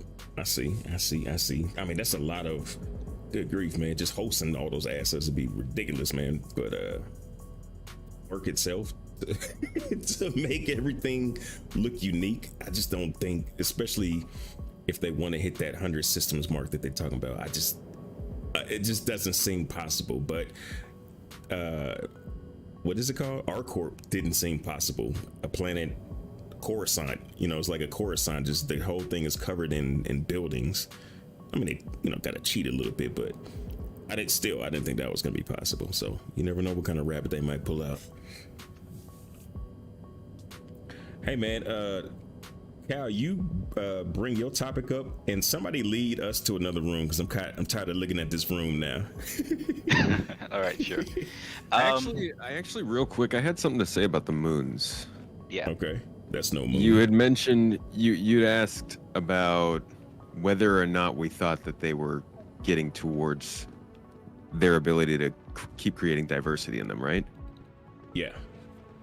I think they have a lot of stuff they can still do. Just from the stuff that we've seen over the years, whether it be rock arches, whether it be canyons, whether it be some of the newer stuff that they showed in the last couple of months, they've definitely shown that they can combine a lot of different height maps and materials to make some crazy looking moons. I don't know about the lore really. I know Astropub's in the chat, so he might be able to answer this, but the Stanton moons perhaps could be very basic moons. I don't know, but I think given what they've shown us they can do with the height maps, the fact that they're working on lava, like there are a lot of things they could do with moons still, I think. And right now, maybe they just want to pump them out. Maybe they just want to get good at them. They told the team, hey, you guys got good at moons. Can you now please work on getting better at biomes and the editor and maybe planets? But I think as we get further on and they're allowed to experiment a little bit more with some of the crazier systems, I think there's a lot of diversity we're going to see in that regard. I hope so. I mean, I guess that's my limited imagination saying I just can't see it. But my man took his shirt off and hopped in the pool. That's right. So I kind of started I think I'm suffocating dying. right there. Yeah. Yeah, you gotta Get out. There's actually water I there. started to. We was lost, down my man. I was just gonna mention rivers In too. the stream. You can't put salt in the pool, man. Did you No. did you go to the hospital? You didn't go to the hospital bed, did you? The No, main I'll bed. meet you. I'll join the ship. Don't worry about me. Okay. I'll get there. I'm gonna go to the hospital bed because I I wouldn't forgot do all that. about Yep. Yeah. I warned You're him. welcome for reminding you guys. I reminded you. it. For real. Man, I was trying to man, have I a don't little bit remember of saying. fun. He was the That one who sweet. tried out the food the first time and ran away sick. We're all like, The royal okay. Taster. So, my question was, well, this one is for much more later down the road. So when the game is released, and we'll be starting off with a lot of ships, a lot of locations. Some argue, right? Especially if, for instance, you have a lot of ships, that this may take away the gameplay experiences. And they're kind of I would be very frank. Based on some interpretations, they're robbing themselves of the given hours and fun, quote unquote, by getting to the ships and doing the things that that those ships that you would need, by getting those ships specifically. So my question was, and of course others argue that it should be CIG's responsibility, however you may look at that, to provide enough gameplay for backers who that contributed to getting a lot of ships, so that they'll also start the game off with having a lot of fun. That would be equal to someone who didn't start the game with that many ships. So for instance, in my case, where I don't have any ships other than an Aurora, and as opposed to someone who spent thousands of dollars, let's say, to have a large fleet of ships, what do you guys think in terms of that argument? Is CIG entitled to put in enough gameplay aspects to satisfy those who have contributed to the development of the game, you could say, or is it something that they themselves, that is the backers, should take responsibility over? That's in like what, making their own fun? Yeah. I feel very. I mean, you're basically asking, is Star Citizen pay to win? In a way, right? Like in a way, loosely, yeah. but not really. Yeah. And I don't know if it is or it isn't against each other. One side is, I guess, players more like myself that want a bit of a hardcore experience where you do have to grind a little bit and you got to earn your good components and things like that. But then there's this other side of the community that doesn't want those things. But the issue isn't that it is one or the other. The issue is that nobody knows if there is a grind or not. So you have people buying spaceships that they don't know if they're going to need because they don't know how hard they're going to have to work for them. And then you have other players that are getting mad at players for buying spaceships because they don't want their game to be casual, right? But in reality, nobody knows what it is. And it's this like polarizing thing, but also like pretty advantageous for CIG, right? The thing for me is I absolutely feel it's CIG's job to make the experience that you take from whatever 0 is to whatever you decide is your end game, which I think is in a game like this should be fairly loose. It's their job to make that enjoyable. That is their entire existence, is to make that enjoyable. If they don't do that, they failed at their job, is how I feel about it. And yeah, I don't know what you guys think, but that's my whole thing. Is it's literally your job to make a video game. It's not our job to, right? Yeah, if this was something that was happening outside of CIG's power, then I'd be like, okay, well, that's kind of crappy that they're going to need to accommodate for that. But like, they are actually pushing people to buy these ships. So yeah. if you're going to tell people, hey, buy this ship, don't worry, it's going to be fun when it comes out, then like you have to make sure it's fun. Crush the Aurora with the Nomad, right? Like, I got a reference. That was literally one of the marketing things. Oh, what just happened? I got to reference a quote. Well, I'm not gonna remember the quote. I'm gonna paraphrase with that. Chris Roberts said that, dude, we got all the money we need. You don't need to buy anything. Just get us $45 starter pack or whatever it is now, and you're good to go. We're solvent. Unfortunately, that's not what plays for everybody when they hop on the website. Oh yeah, absolutely. But yeah, I think if they're gonna sell, he's talking chips, to older backers that have spent like $10K. Yeah, yeah. Now, that is crazy. I don't know how people do that. That is wild. Like, I ain't mad at nobody for spending their money how they want to spend it, but couldn't be me. Some people just have the money for it, man. If I had $1 billion, I don't think that's where my money would be. If I had $1 billion, I would probably just be like, all right, so how much do I need to invest into this? Just get it done. Yeah. Just take the hit for everybody else. Yeah. I mean, okay, that's an interesting question though. What if you say you could end all of this ship buying stuff by just writing a check for the company for however much money they say they need to finish the game, and then they cut ship sales? Wouldn't that be unfair for the guy who buys today? I mean, that's always the argument, right? Yeah. Yeah. Who's it But unfair for? So what happens Yeah. after that? Like everybody, like the ships are only purchasable in game. I guess. I don't know, man. I didn't get that far. I was just coming up with the question as it came. That's what we do.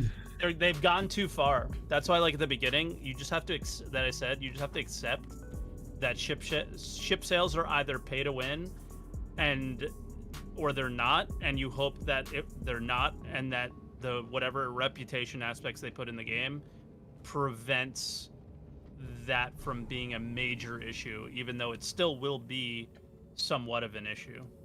I'm not mad at people that buy crazy amounts of ships, spend a bunch of money, because typically they're trading money for time. Doesn't make right? them good.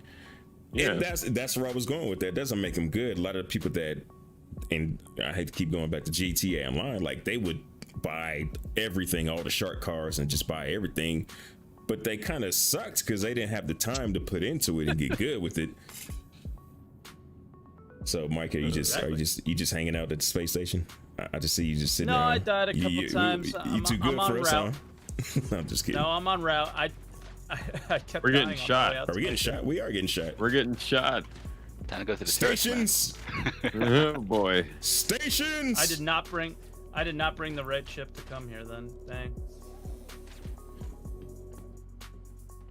All right, y'all catch them turrets, man. You access a turret from here? No, you can get them through the hangar, underneath the basketball court, and then opposite side of the room. Oh my gosh. Oh no, this is a remote turret. Yeah, that's a remote. Oh, I thought that was Cal. So I forgot. I can't see him. I don't know where. Oh, there we are. Why don't I have Can you no tip All right. up a little bit? Yeah. All right, firing. Is it an He's NPC? gone. Yeah, it was an I was NPC. trying to catch his name. What was his name? Was that a NPC or a person? Colin Farrell or something. Colin something. Probably not Colin Farrell. Whoa, famous. Probably Famous probably guy. is decided to stream snipe us. I love that the cruise control actually works now, man. We've been moving forward this whole time. Mm-hmm. Oh, that's cool. Yeah. That explains why I'm having a hard time getting to you. I mean, we're only going 157 meters per second. I know, but it keeps spooling on people and not the ship. Let me try this. There we go. All right, I'll be there in a second. All right. You're in the captain's seat, right? You're gonna have to open up the door for me. I'm coming with a ship. Oh, that you're I gonna can land on it? in. Sweet. Yeah. Wait. Yeah, though I can't even remember what we were talking about anymore. But Buying ships. I think we were talking about pay to win, right? Yeah. I don't buy that it's pay to win anymore. Yeah, me 'cause neither. It's too far gone, dude. Like the idea of a ship mattering, and the whole idea of like, I do kind of agree with what is winning in the game. It just will really suck if there's certain scenarios, like think, I don't know, man. I'm out there mining and you come by with your better mining ship and just mine the thing that I'm trying to mine really quickly, right? Or something like that. That kind of stuff wouldn't be very fun. But like you said, as long as they can set it up, like make it so that I can go out with my prospector, and even if you do come out in your, I don't know, Crusader mining ship 3000, whatever it's called, like your better mining ship. If you suck, Yeah, as long as I can still beat you because I'm just better, then I can dig that. Yep. 32. Good But point, good yeah, point. the idea of somebody just being able to hop up and like take you out and or do whatever you were doing just because they paid more money can be a I little bit dig that. annoying. 32. Nice. How did you open up the thing if I'm in the captain's seat? Oh, I did it from the hangar. Oh, you're in the Yeah, hangar. using the, Man. yeah. I was thinking he was on the bridge. You are I'm trying to stay, but Oh, this let me is go wild. ahead and you don't want to do an interstellar docking scene. I know how fast you're moving, so I'm trying to go there. But when I move, everything's moving.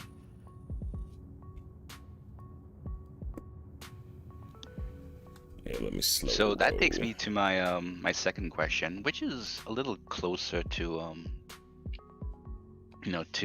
this year.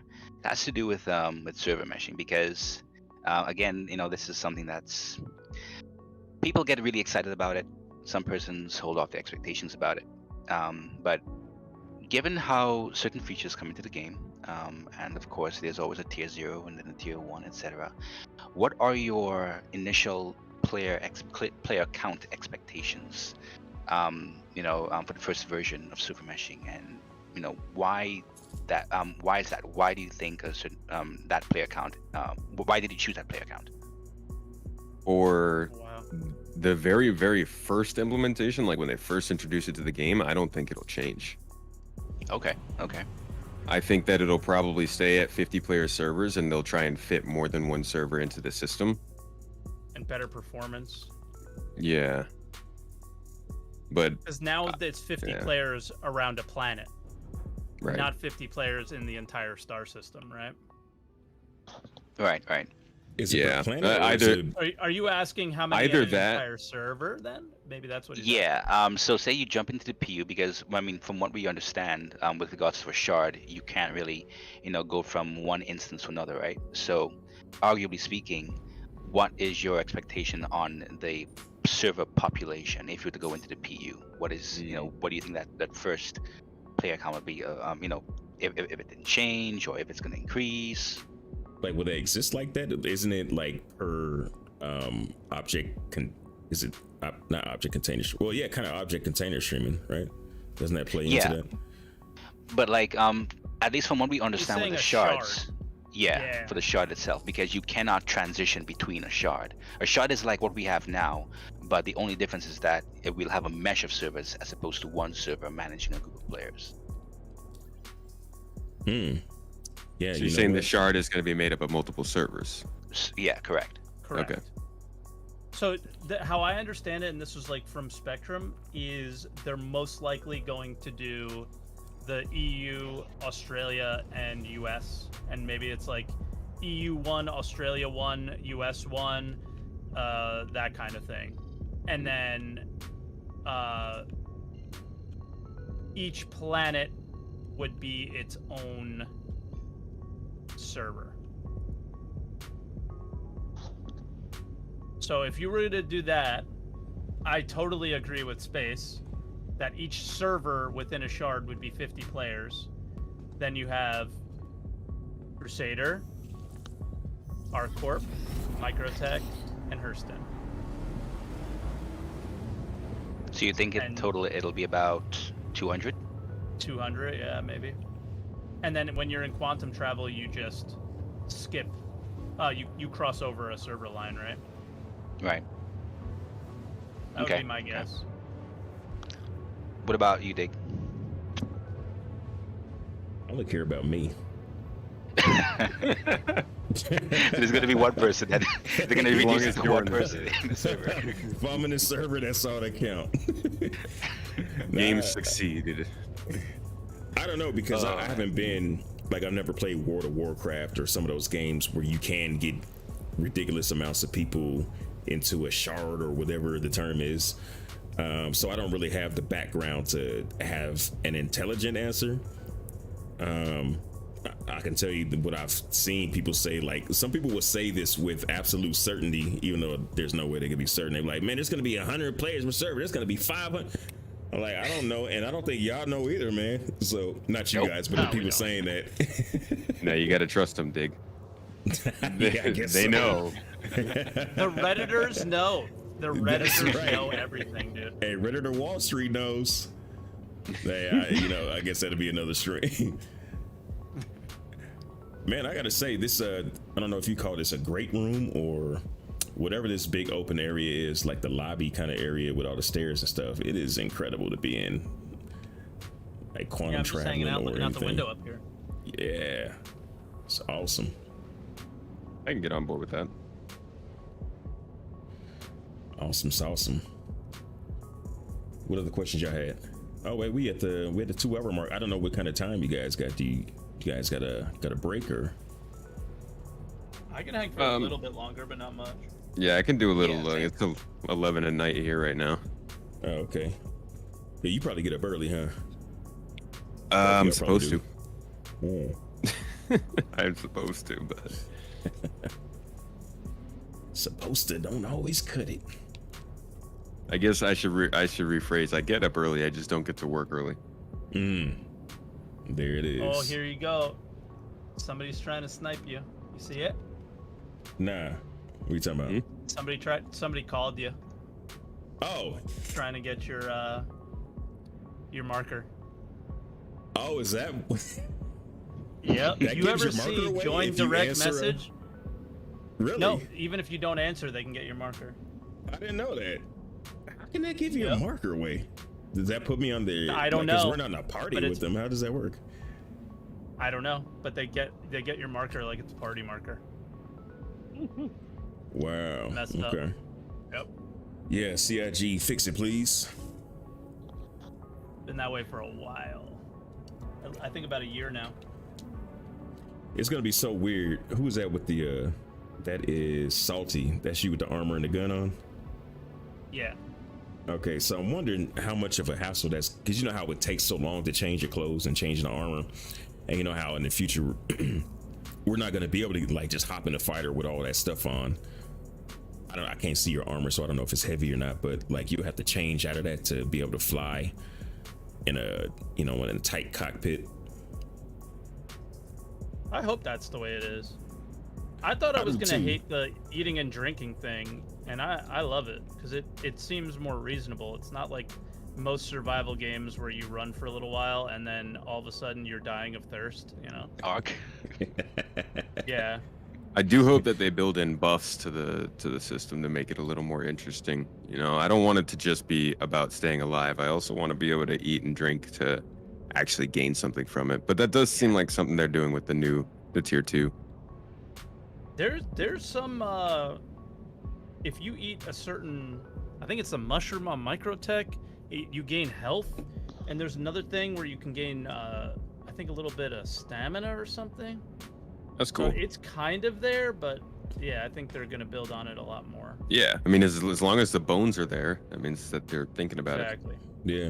Yeah, I did a nutrition guide, and yeah, they definitely like what's called New Babbage got the best stuff to eat in the game because they give you buffs like crazy. That's So they right. do That's have- where I know some of this info from, was from that video. Huh. Yes, sir. Do y'all?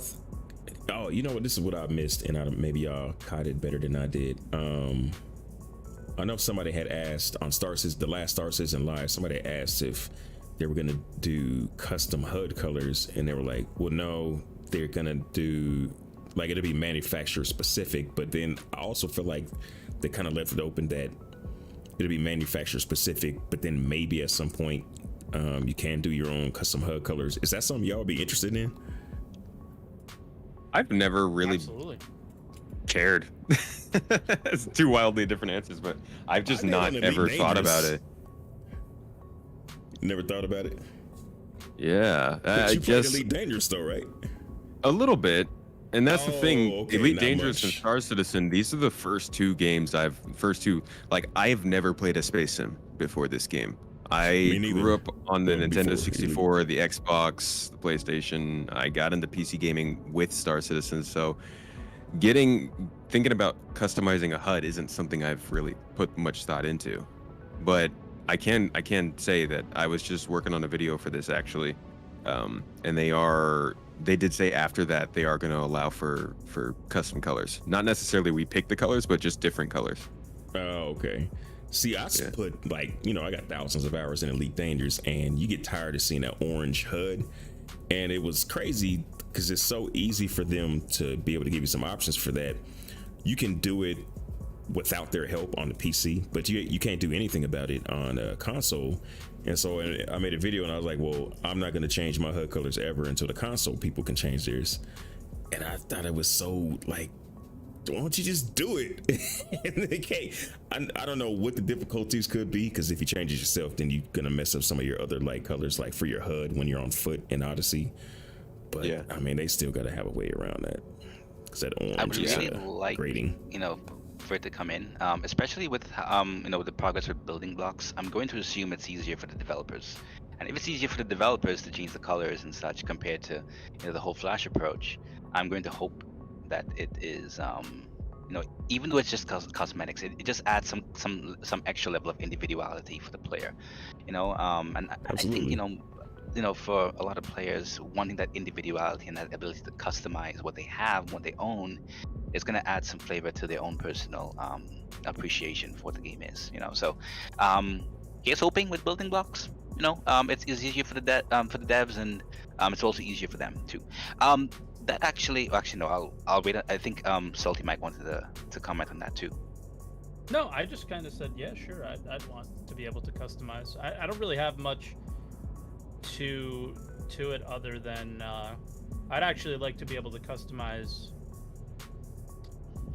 what's shown on the HUD and what's not, like where I can kind of turn things on and off if I wanted to. Less so the colors. It can be very cluttered at times, right? Yeah. Yeah. That would be more important to me than the colors. Right. One of the things that wait, did I release that video? No, it's my next video that's getting released. Well, you know what? I'll just wait till I release that video. I will hold that question. Almost got to dig that leak.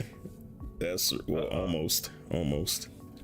All right, we stopped, and I'm not gonna sit here in the same place just in case somebody's coming. We had to hit battle stations. Do you guys have any idea how the the little globe and the Carrack, and even here on the bridge of the 890, how that's supposed to work? I'm assuming it'll be something like what we saw in the Squadron 42 vertical slice in that trailer. It'll be like a large 3D HUD or a large 3D radar.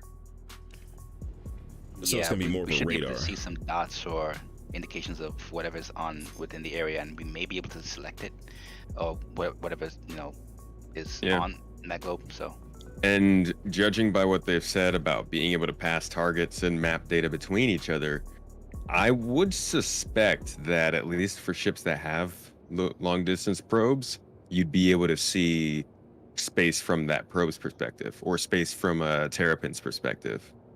But obviously that's speculation. They've talked about the ability to send that data. I just don't know how we can display it.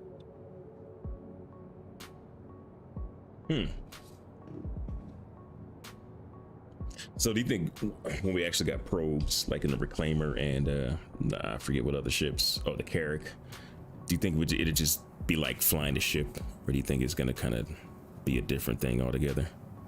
I think we'll send them out.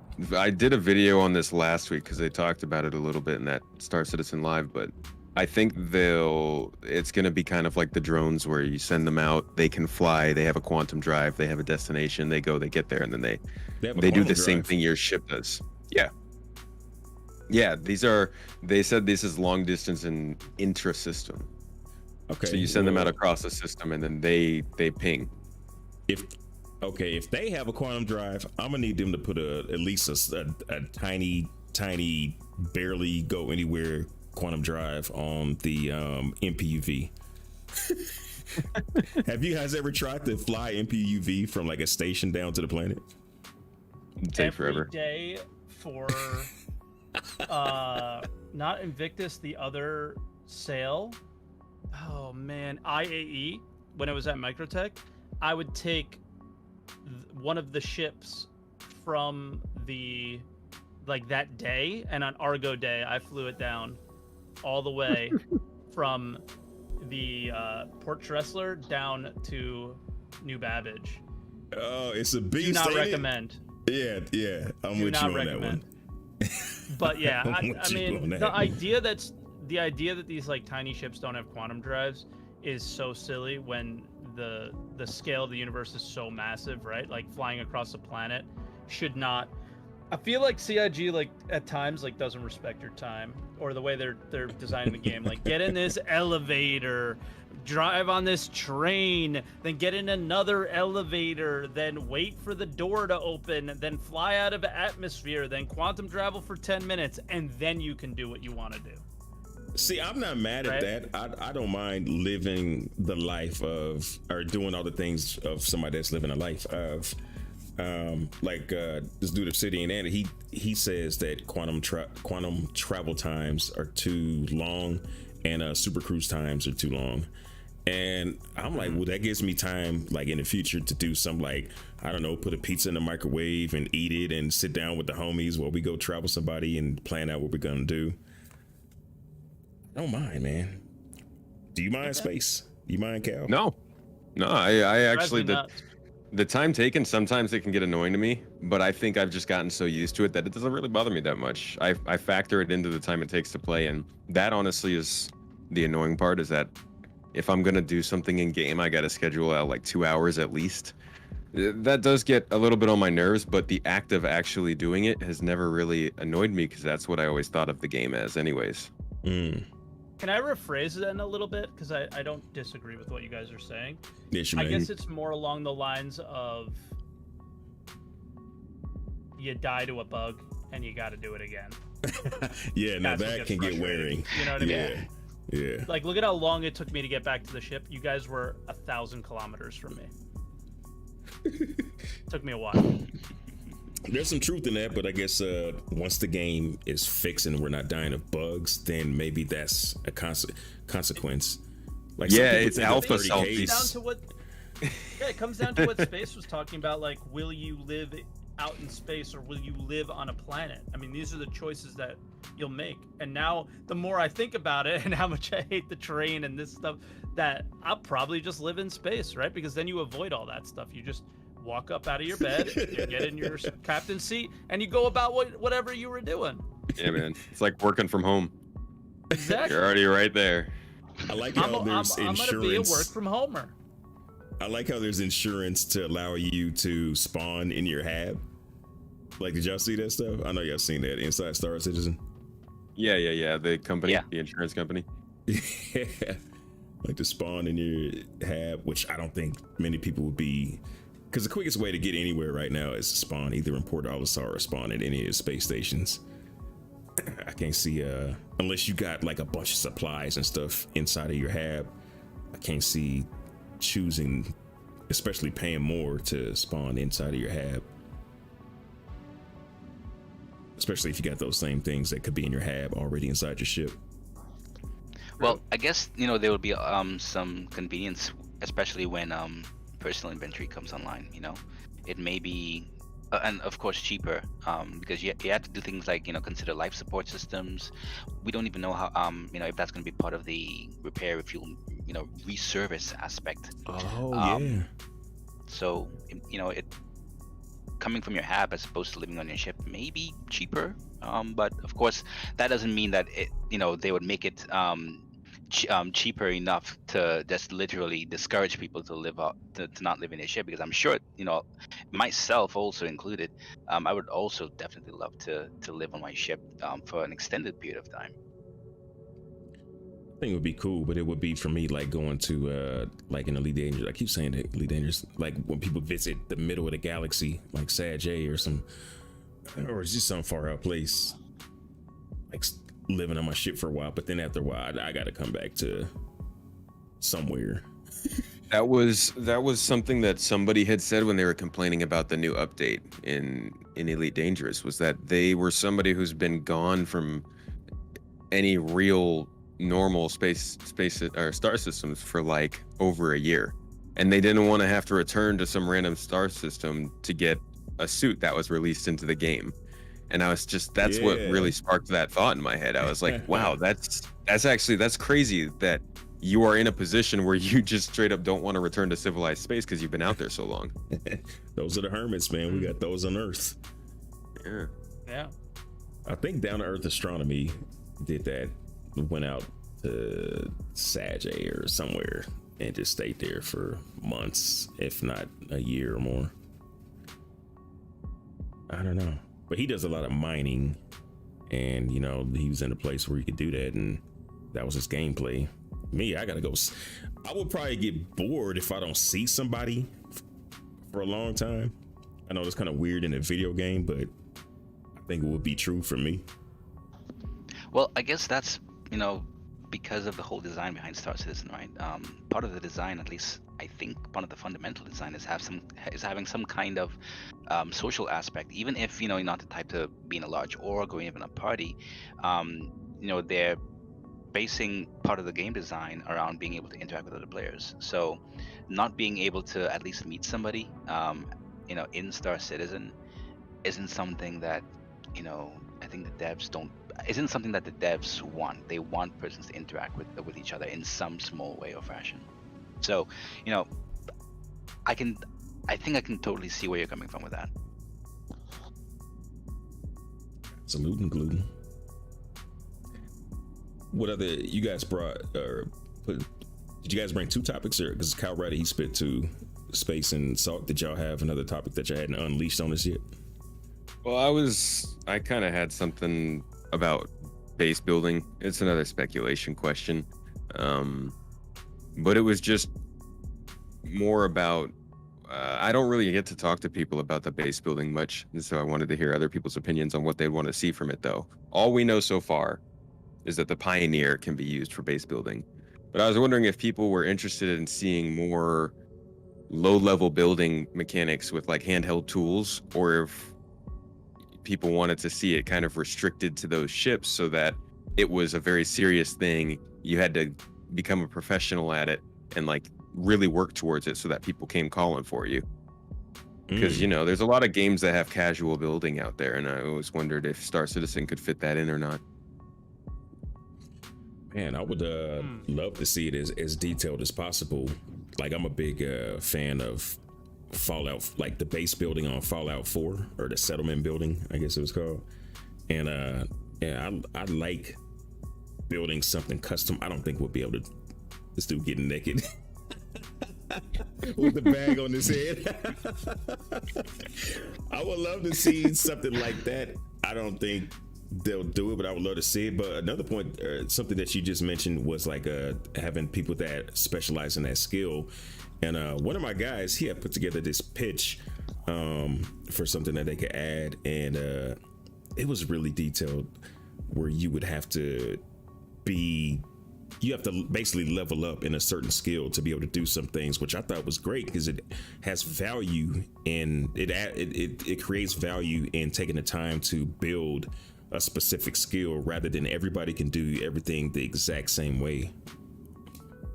Sure, no? Right, and I think that impacts the question of, or rather the point of making game mechanics easy to pick up but hard to master, you know, make it so that everybody can go mining, but you got to be really good at it to actually do serious mining.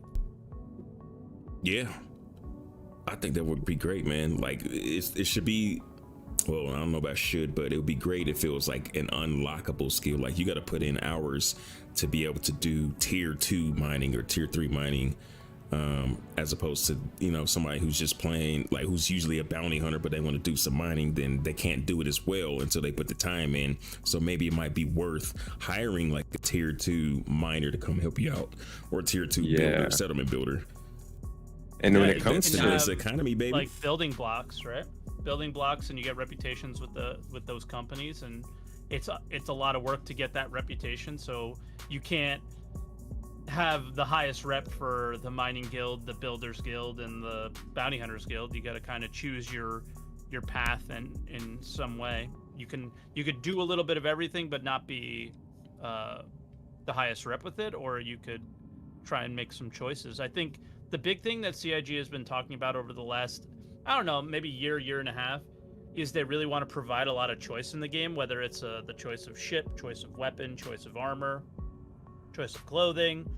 I think this can fall into that. So, like, imagine building up rep and then getting the ability to purchase or craft maybe a blueprint of some kind, all sorts of different building blocks, and then you could be your org's builder, right? Or you can be for hire builder. I think that'd be pretty cool. Yeah, see, that's hot. What you think, Callie? Yeah, I've always also preferred the idea behind even building being able to at least have some kind of ability or be able to pay someone to build something that isn't necessary, that doesn't necessarily need the pioneer. Coming from someone who's played Ark a lot some years ago, Dinosaur you know, ships. huh? Dinosaur ships. Pretty much, yeah. So being able to at least build something that can store something small, especially when we're getting personal inventory, being able to go on some plot of land, because I'm totally sure we'll be able to afford at least buying a small section of land before we could even get close to being able to purchase a pioneer, even as a small org. So I would say that at least having some kind of way to build your reputation with the suitable factions, be able to pay someone, or just flat out having some kind of other opportunity to build something small to facilitate your inventory, where you can be more independent of a hab or some kind of hero location that you can actually store your stuff, and more so personalize where you're staying, having like a small home and you just have that your ship next to you or something, or right outside. Guys, I'm stuck on the chessboard in the bedroom. On the stairs. Somebody come jump on me or something. I'm coming. Oh, I'm prone. That's why I'm I'll throw one more part into that question, by the way. How will they make base building skill based? I think it could be similar to mining. Like, I think you not only place the block, but you also craft it, right? Inside the ship. Thank you. I don't know. Just jumped on you. Oh man. Dig, you kill all your fish? Yeah, man. I fried them up, man. That's what happens when you're living on your ship. You gotta have food. Yeah. That's right, man. And I drank the water. I'm about to drink the water once I run out.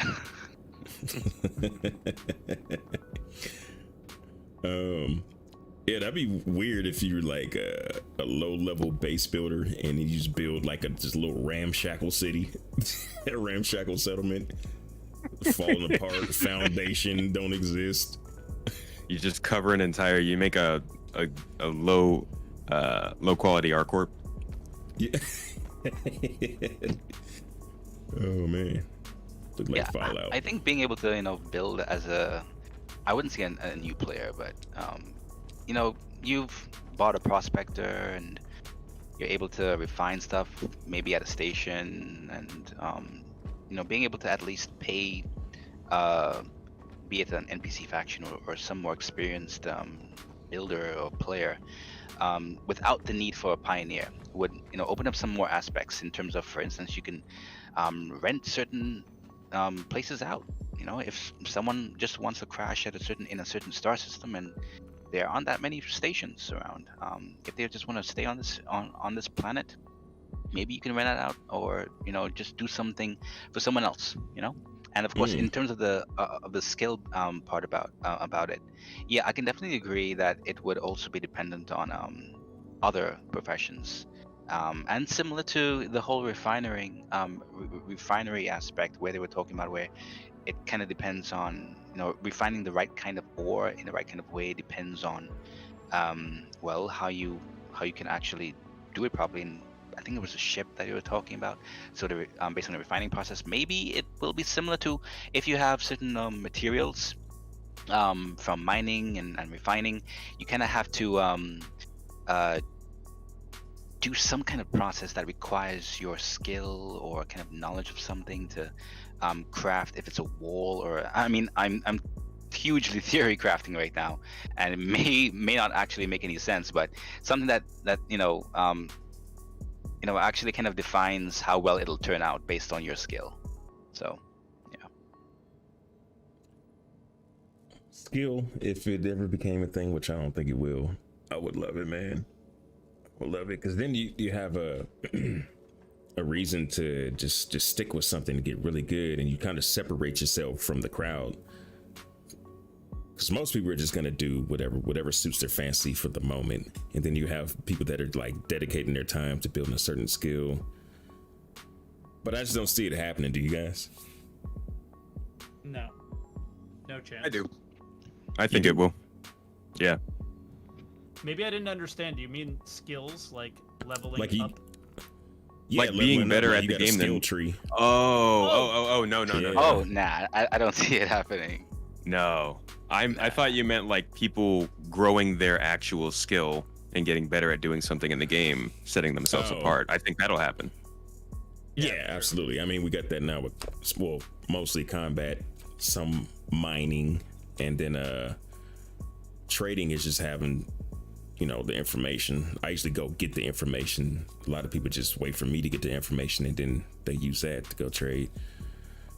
But yeah, I mean, it's kind of shallow right now, skill, except for combat. I got to give it up. Like those people that are really good at combat put in the time. Go ahead.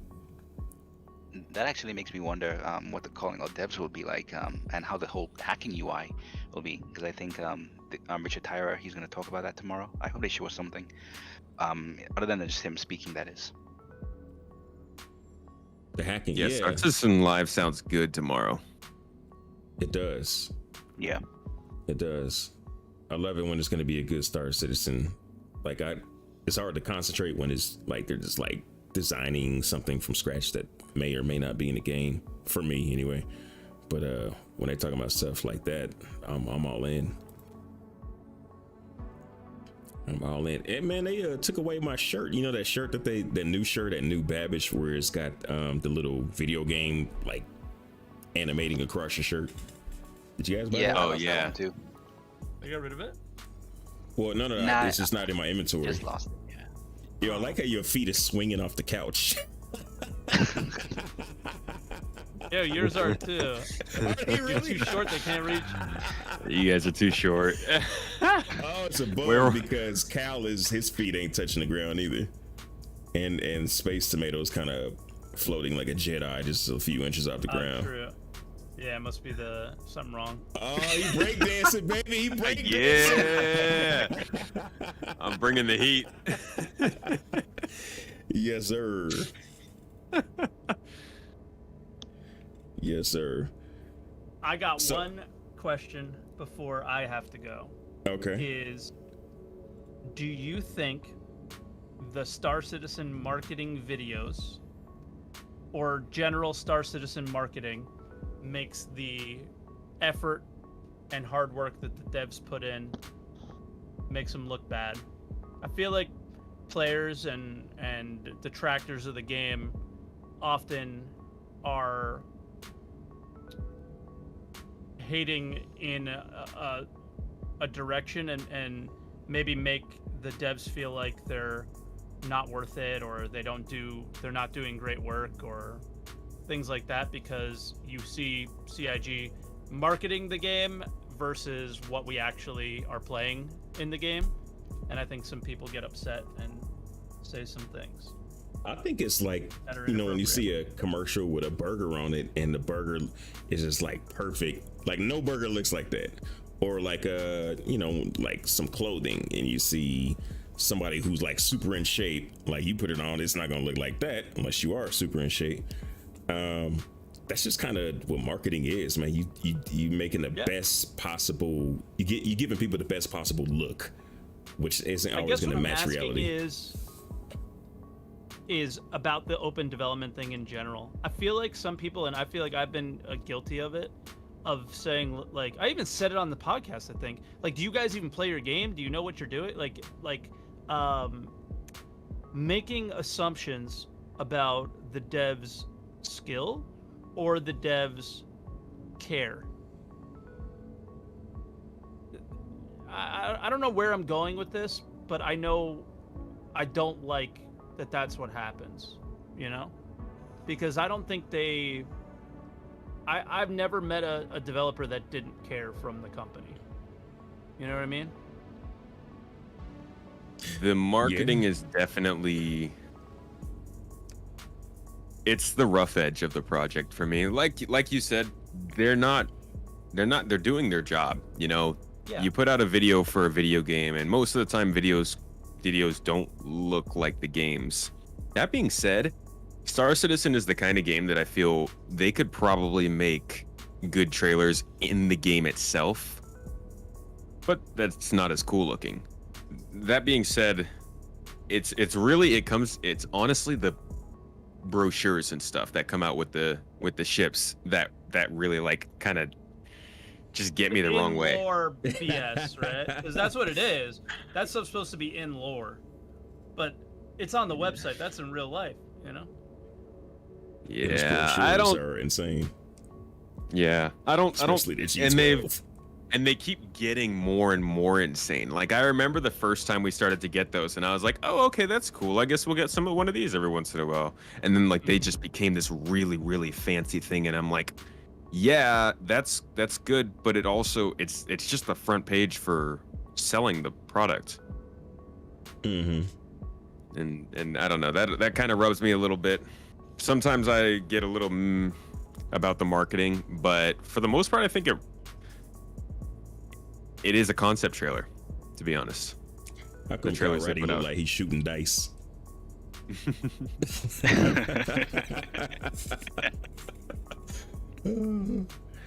Nah, I mean, marketing materials, to me, I've always looked at them as that. They're not real life. They're marketing materials. Yeah, I don't know, man. If you talk about them, you got to talk about every single marketing company ever. Yeah. What are you doing? Yeah, I guess I phrased it wrong. What are you doing down there? So Mike, I think I get what you mean, because compared to, for instance, a released game, right? The emotions definitely generate because of the state of the game that it is now.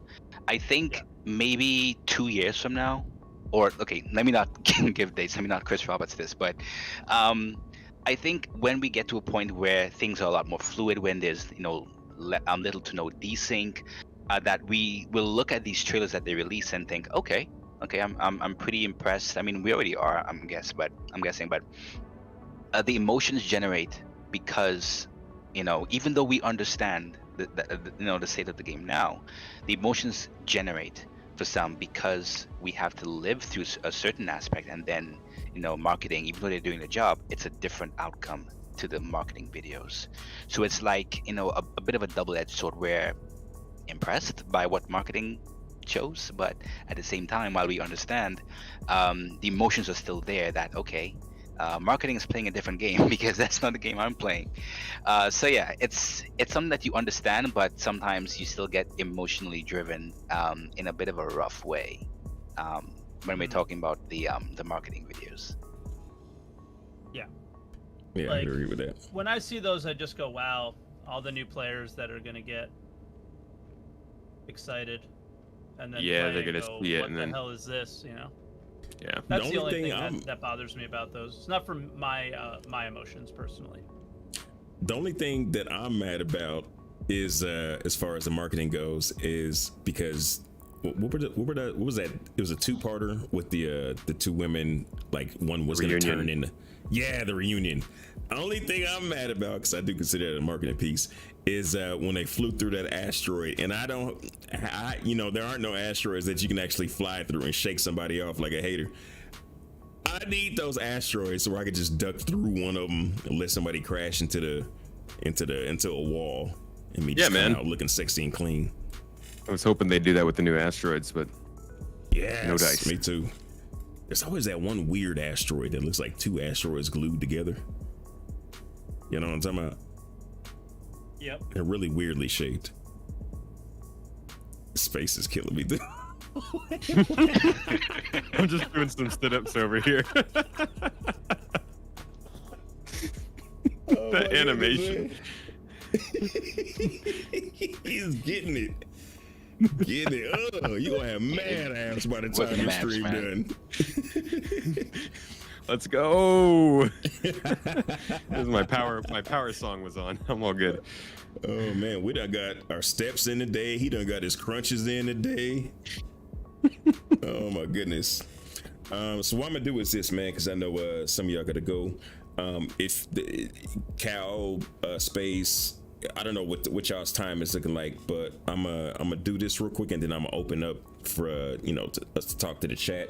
So I'm gonna say this real quick. I appreciate everybody showing up to tune in to the first episode of Creators Crush. Hopefully we'll have many more. We're gonna go ahead. Salty is gonna go ahead and get out of here. Maybe Space too, and maybe Cal. Maybe I might be the only one. I don't know. But before they do, want to make sure that you know who these guys are and where you can reach them. Once again, Space Tomato, hit them with the info. Yes, I've got 2 YouTube channels now. One is Space Tomato, the other is Space Tomato 2. I've got Twitch.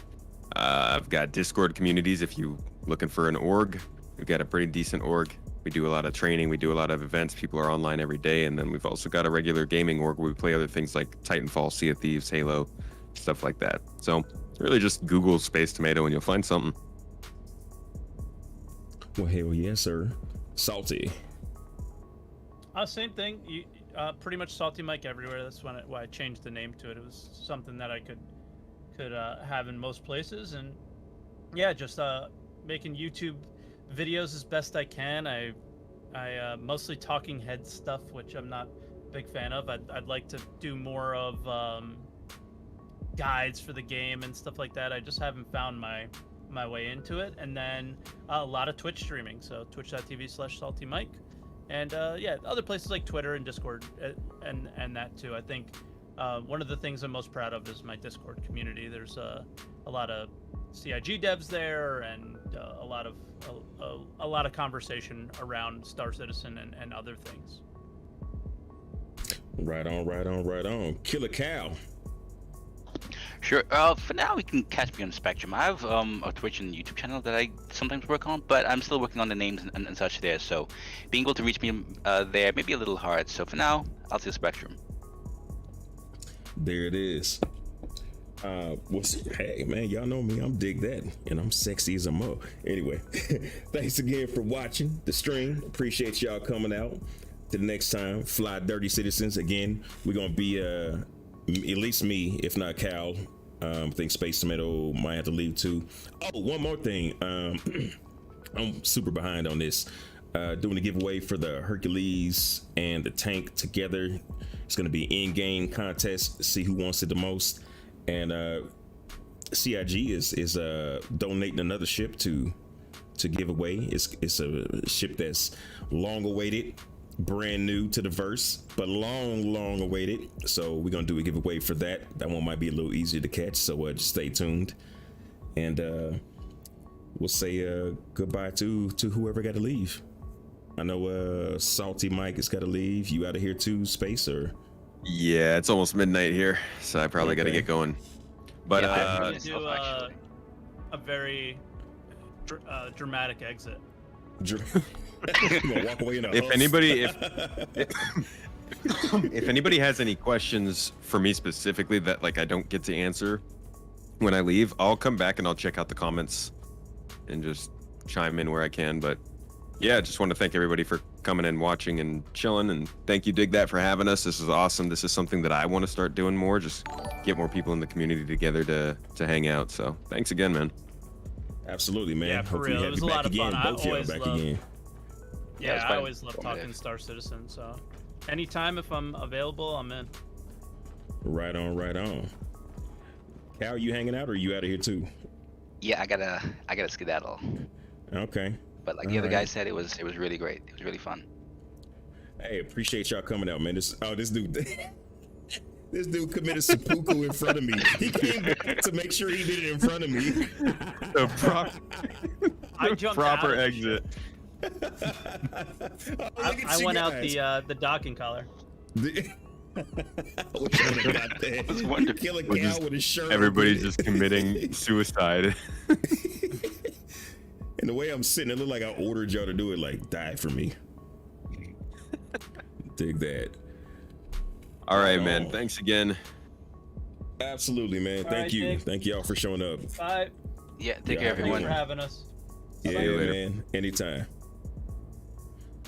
All right, it is the Dig That Show, and we about to get nasty. Just kidding, we ain't gonna do that.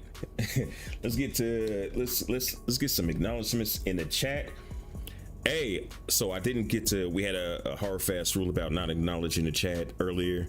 So a lot of you guys have hooked the brother up. I appreciate y'all, man. Extreme, bro. Good looking out, homie. And SFC, both of y'all, man. Good looking out, man. I like hear him. I don't know if y'all can hear it. Y'all can't hear it. I don't think. Maybe you can. It plays a little tone, and then there's like money pop up. I'm like, oh, I can't say nothing. But yeah, much appreciated. Thank you guys. And hold up. And Johnny Morgan. That sound like two different liquors mixed together. Johnny Walker and Captain Morgan. Hey, big thanks, y'all. Appreciate y'all. And there's some super chats I mixed. Mixed is Johnny and Morgan. I appreciate that too, man. Good looking out, y'all.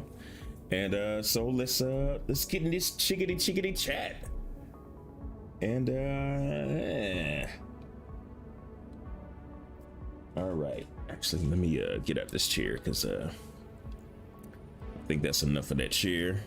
In fact, we need to go get a ship because I feel a little exposed with this big 890 jump and no crew.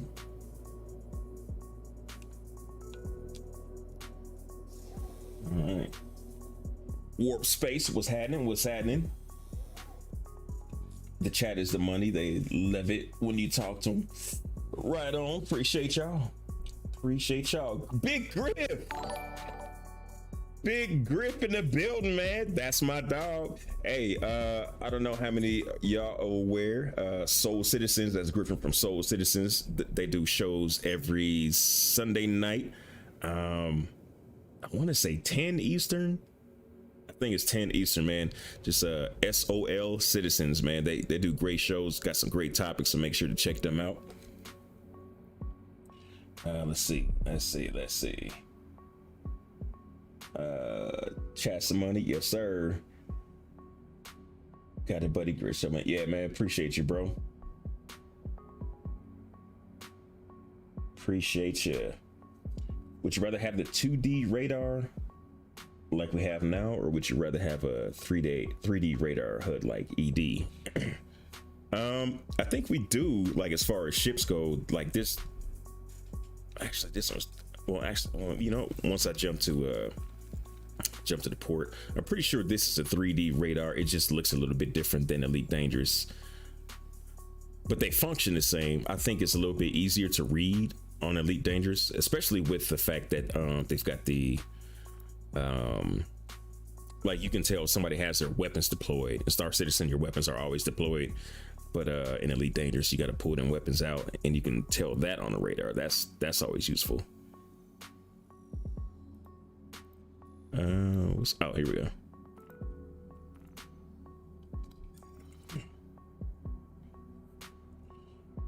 Chris Roberts might be a terrible manager times, but his vision's masterful. Yeah, man, his vision is a masterpiece, man. Wing Commander.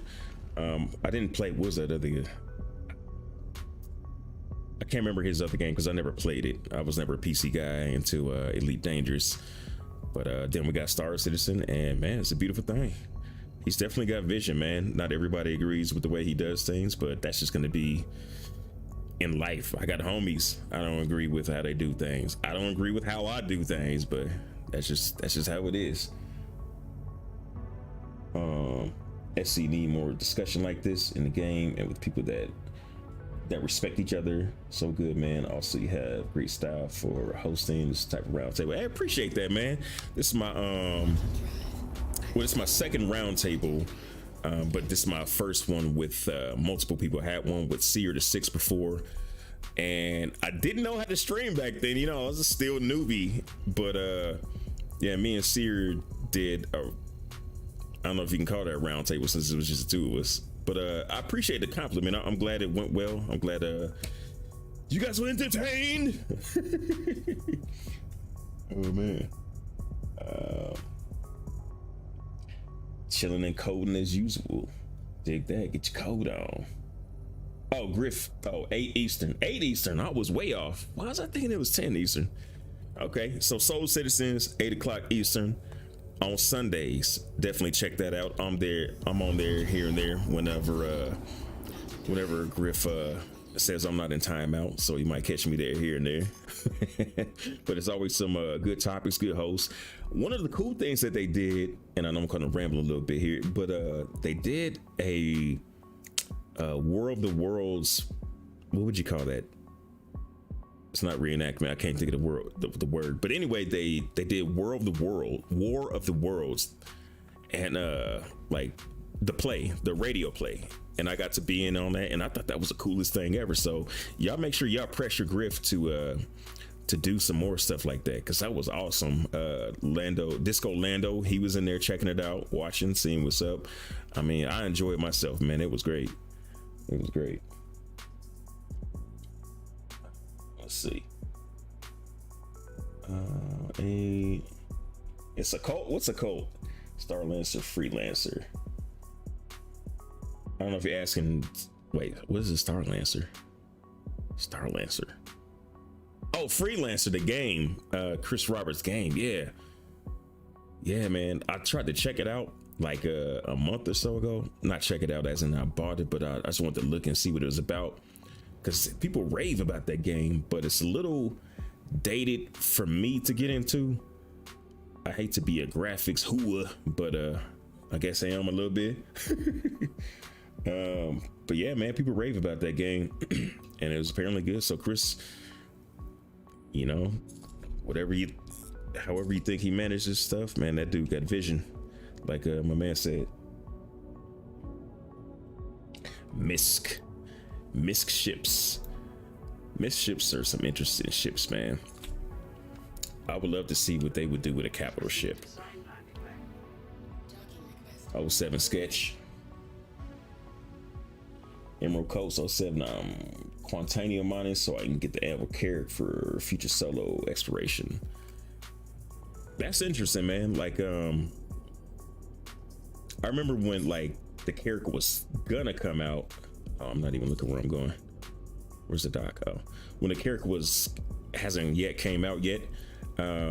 Like it was the gibboning. Everybody was Gib Carrick, because you know, it's a sweet ship. But a lot of people found out that it's not. Oh man, I'm about to crash into this thing. A lot of people found out that it is not a. Why am I turning this on the side? A lot of people found out the Carrick is not a solo ship. One, there's no weapons, which I know a lot of people will say, well, I'm an explorer, I don't need weapons. I don't need guns around these parts. But I don't know, it's kind of a lot to manage. You know, there's a few people with buyer's remorse. I think that for solo explorers, I think what's the Drake called? The Corsair. I think that's going to be the joint right there.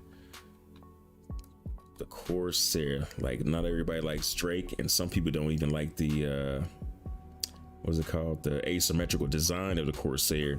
I do. I like different, like where there's different clothes, different. Like, I got a different keyboard. My keys are round, you know. So I like different cool stuff. Why am I still going down? Okay. All right, let's go. All right, let's see. Oh man, they all coming at the same time. It's hard to keep up. It's old game. It's old game. Let's see.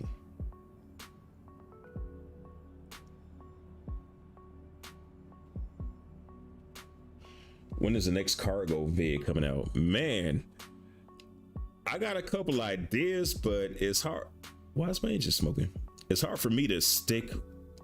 I write videos all the time that I end up throwing away. And like cargo is in such a flux right now that it's hard to commit to a cargo video. So I don't want to say nothing and don't stick to it, because like I write probably a cargo video every like 2 a month and then they never come out. So Yeah, man. We'll see, man. When something interesting happens with the cargo, then I will be on it. Doggone it.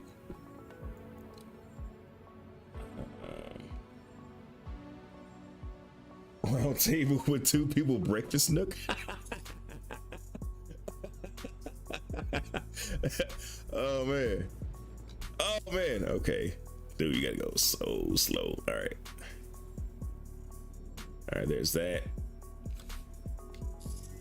There we go. You know, we're just gonna hit in and let this thing auto dock, and then just enjoy the view of it docking. Because sometimes that thing, you end up timing out before you get docked. At least me, I haven't got good at it yet. I don't have enough practice.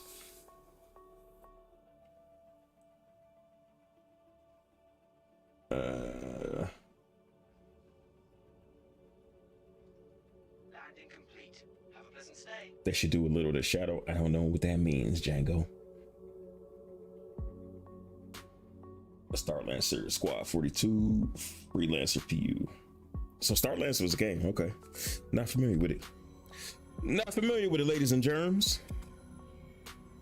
But you know, that's the beautiful thing about chatting it up with the community. Somebody will know something that you don't, and I don't know a lot of things. So I appreciate you enlightening me. It was ahead of its time, but I get you. Okay. Yeah, man. Like, I missed out on Freelancer, man. Like, the way everybody talks about it, I wish I had seen, like, got to play it. This is ill, man. I love this. Like, let me, they need voice tag for the cameras, man. Camera 1, camera 2. I think they're just so cool coming out. Like, you on the bridge, come out. Like, once this is like an actual ship where you're carrying VIPs or just passengers, like, that'd be dope to see everybody just coming out, hitting the exit, docking. Oh man, docking collar. I'm gonna come out with some wine stained pants. Let me get off here first. Hit this elevator. Elevator go up. Elevator go down. It was terrible at the time, my opinion. Like, it had elements that were cool, but it was all mouse flying, and I personally thought it sucked. Okay. Assuming that's about Freelancer, maybe, or Starlancer. SaltEMike, thank you for hanging out, man. The wife was giving you the look. Well, tell your wife I appreciate her patience for sharing you for a little bit. Thank you, sir, or thank you, ma'am. Thank you, sir, and thank you, ma'am. You got fired from that project. Yeah, I heard that. Heard about that.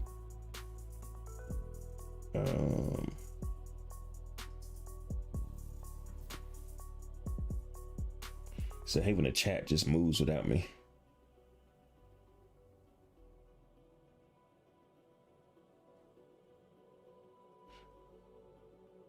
Hey, dig that. Love this stream. I don't need lots of ships for in-game, just 4 ships. 315p, Terrapin, Herald, and Star Runner. That's an interesting combo right there. The Herald, the 315p. So you got your Data Runner, you got your, actually, what's the 315p do? Maybe it's got the most cargo. Yeah, might have the most cargo. And then you got the Data Runner. Well, you got 2 Data Runners, the Herald and Star Runner. The Herald will smoke everybody in a straight line. But if you need to turn left, right, up, or down, that's a wrap. Don't run through no asteroids in the Herald. That thing is fast and it can't turn. But yeah, interesting combo. Solo Explorer and Info Dealer. Nice, nice, nice. Well, there's weapons on Solo Carrick. The Carrick kinetic attack is brutal. Oh, the kinetic attack as in ramming folks? Yeah, I bet it's brutal. I bet it is brutal. I wonder how that's going to play out in the future when we got physicalized components. Like at what size ship do you gotta run into to knock out, I don't know, just knock out somebody? What was it called? The I forget the nodes that are the pieces between all your components. What size ship do you gotta hit to knock out, to destroy a ship, or to destroy some nodes, or to where it's so big that you're gonna hurt yourself just as much as the other one? Because right now you can fly an M50 into a hammerhead, and the M50 will live depending on how you hit it, and the hammerhead will go down. I got video proof of that. And other people have said the same thing. It's bananas, man. What do I want to fly?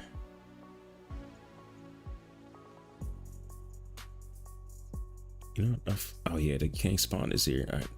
Yeah, the reclaimer doesn't have a dock. Well, it's got a little small docking hatch, but not one you can hook up to the station.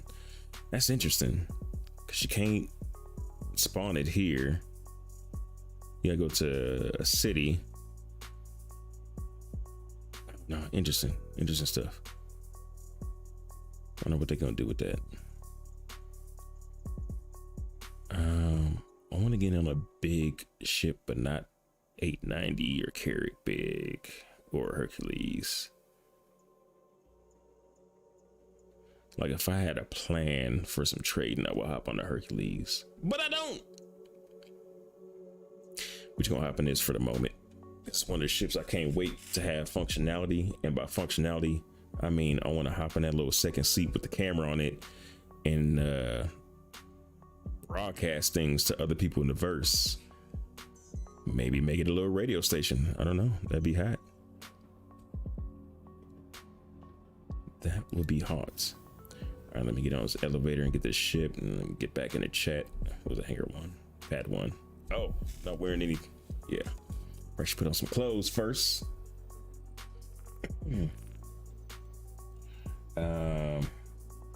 Cargo gets grief by 30K. Yes, it does. That is kind of like a 30K is like a, I don't know. You got to take it as one of those factors you can't control. Like a tornado showed up. That's what you got to equate 30K to if you want to maintain your sanity.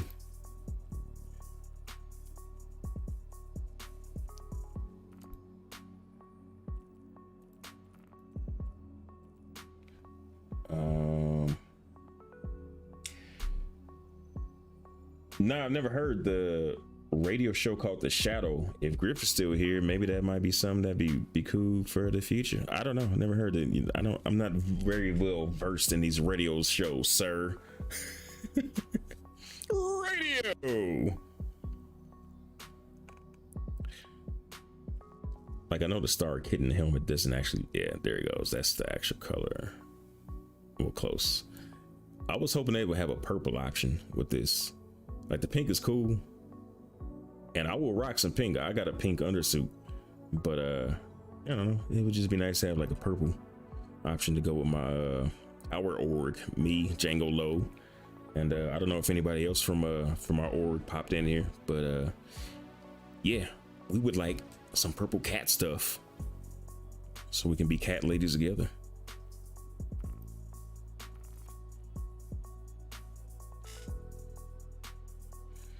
All right.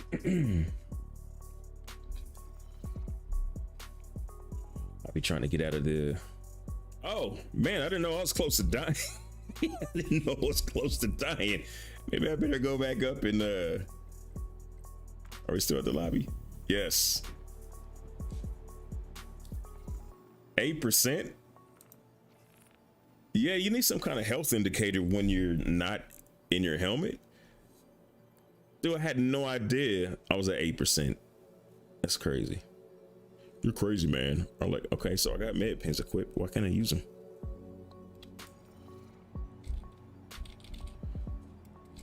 All right, buttons ain't. Gotta do it the old-fashioned way. No, that's not it. You know, how about we do it the simple way?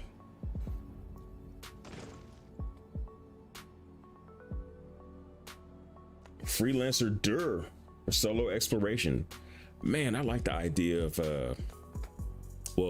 I like the idea of exploration in the freelancer with people, but it is pretty tight quarters. But just the way it looks, I love it. But I'm loving it. Solo exploration, yeah, why not? It's got a little mini mess. So you got your food and your water. It's got a shower. I think it had, shower, toilet. Man, so why not? I like the freelancer. I don't think he gets enough love, man. I had a video planned with my man Ghost Rav. He's an Elite Dangerous content creator, but he has some stuff, like some major stuff happened. We didn't get to do that. But man, I think the freelancer is pretty overlooked for some of the things. Like some people just have it. Maybe they fell in love with it when we were all had the freelancer as a workaround to this bug. Some people got it just because, I don't know, there's reasons, but I wonder how they sell now compared to like when I first started. I don't think they do sell as well now, just because there's such a cornucopia of ships available now compared to when I first started, which wasn't even that long ago. Oh, wait, I got a ship, right? Oh yeah, they started a new thing where they store it if you die. Store it if you die.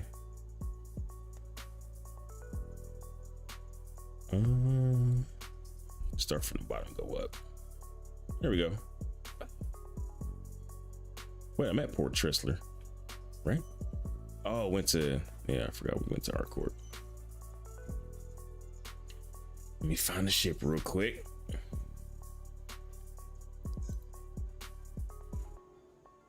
Wow, 43 minutes for the Connie. I didn't. All right, 7 minutes. Hang out for 7 minutes. Get in the chat while I wait on that.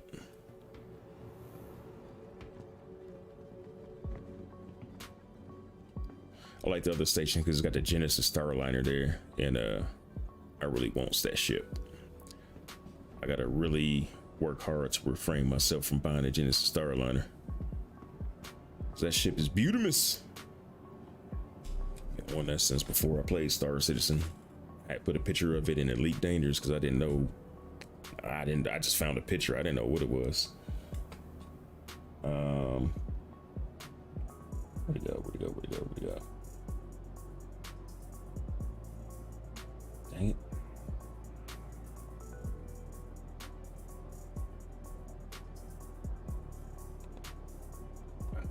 I could just make the chat be still so I can see where I was at.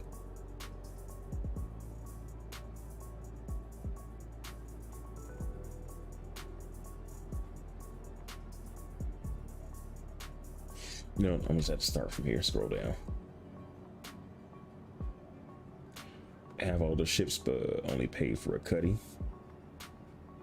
Okay, it's a great ship. I heard it's a little nerfed.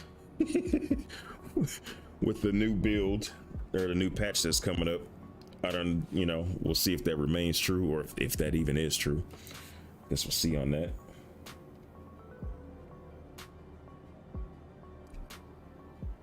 Let's hope they don't start copying another game with professions classes. Think that. I mean, we kind of talked a little bit about that. There's some overlap on what we were talking about with skill. I would like to see some kind of skill where a new, like say we get ship, if ship modding becomes a thing, a new player, in my opinion, shouldn't be able to mod a ship as well as somebody who's been putting time into it. But I don't know, that stuff's so up in the air. You know, I probably shouldn't even say nothing about it.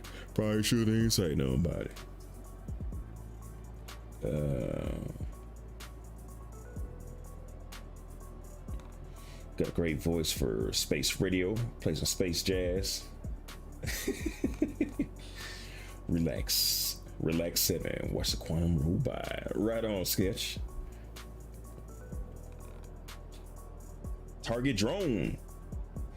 Did you get a chance to watch the Chris Oh, the Chris and Sandy video? Nah, somebody had mentioned that while we were, while everybody was on. Well, Space Tomato and SaltEMike and Kalrati was on. Nah, I haven't watched it yet. I just, while we were in the middle of talking, I pulled it up so that when I finish with the stream, I can take a look at that. Yeah, like Elite. Was that a show? Man, I wish I know what you're talking about. Agree, but in terms of architect, city, town, building, and running from business, they really should look at what was done. Did I go like too far back? Band of the purple motif. Hi, Leonard. I have to agree, your voice would lend itself perfectly to a late night radio show. Oh yeah, here comes the quiet storm. 07.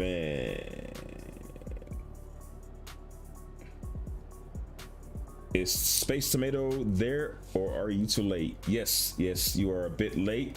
You're gonna have to rewind the show, my guy. Everything is fine. Lancer is great. I like the idea of the freelancer third, but I can't stand the look of it.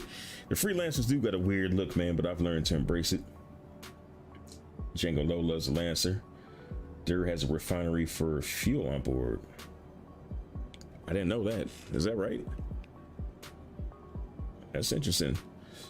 Still prefer the Connie over the Lancer, but you're a little weird like that. Hey, being weird is good. What does your fleet consist of, Dig? We was talking about that earlier, man. Like, none of the content creators can even figure out what their fleet consists of just because of the I don't know, man. You'd have to rewind to earlier. It's just, I don't know. I think I may have 10 ships. I know the ships I do got is the Herc. Got 3 of those. One of those is for a giveaway coming up with the tank included. 300i. That's the ship with my package in it. Boy. Oh, about the Raylan. Which, yeah, man, that's an interesting ship to buy because it's not like it holds a ton of cargo. And I don't imagine it's fast. Only reason I bought it is because it's dope looking. That ship is hot. And yeah, man, I don't know the only other way I can justify it is then, you know, I can do a video about it at some point when it finally drops. Yeah, I got some other ships. I can't remember what I got, man. When I scroll through the ship kiosk, you'll just see all kind of ships. Some of them are mine, some of them are ships I'm giving away, some of them are referrals that you can use in Arena Commander, but you can also use in PU, so I don't actually own them. Man, it's so hard to say which ships I got. I have no idea.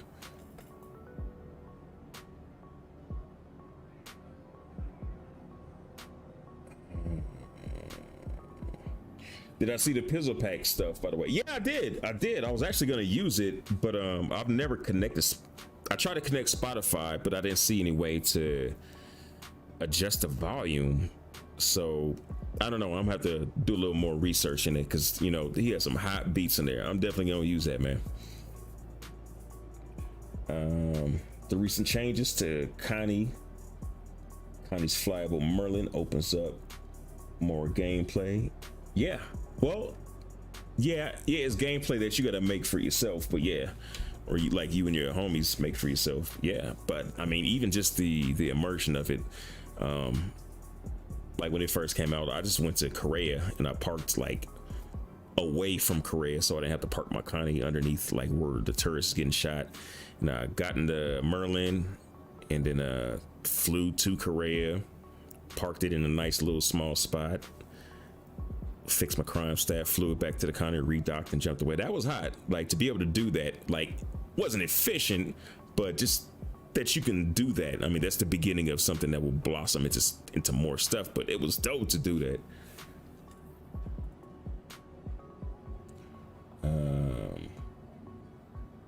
Presentation of server meshing was confirmed for CitizenCon, which was nice news. Always, man, the core tech, man, the more of it we can get and the further they get with it, the better time we'll have. more stuff that'll open up that's tech dependent. Cockpit visibility is what turned me off from buying the freelancer. Yeah, a lot of people said that ever since I started playing this game, people have complained about the cockpit visibility in the freelancer, which I get. Like, there's no denying that it's got a very narrow cockpit, or very narrow canopy. Is that a canopy? I don't know, but very narrow viewing angle. That took too long. I don't mind it because I'll use it for stuff that's not combat and where I don't have to have a wide viewing angle. I don't need to look up. Of course, you can get into some combat, you can get into some gangster stuff, but typically, man, if you're in that, you're trying to avoid that. But like the freelancer mist, that ain't no punk, man. You get in front of them guns, you ain't gonna have a good time now.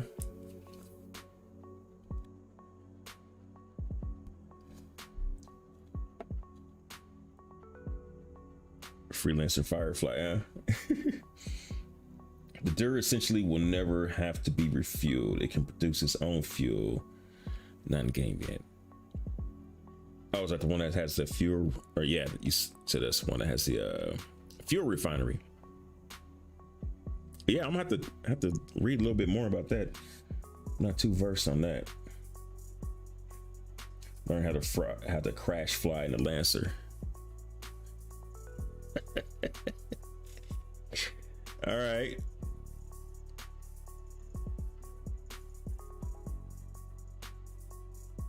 And let's get in. It's one of my favorite ships, the 85X, man.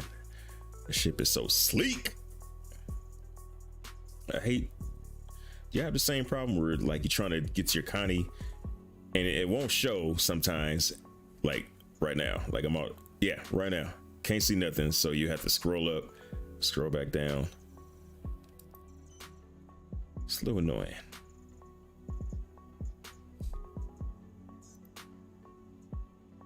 Let's Expedite.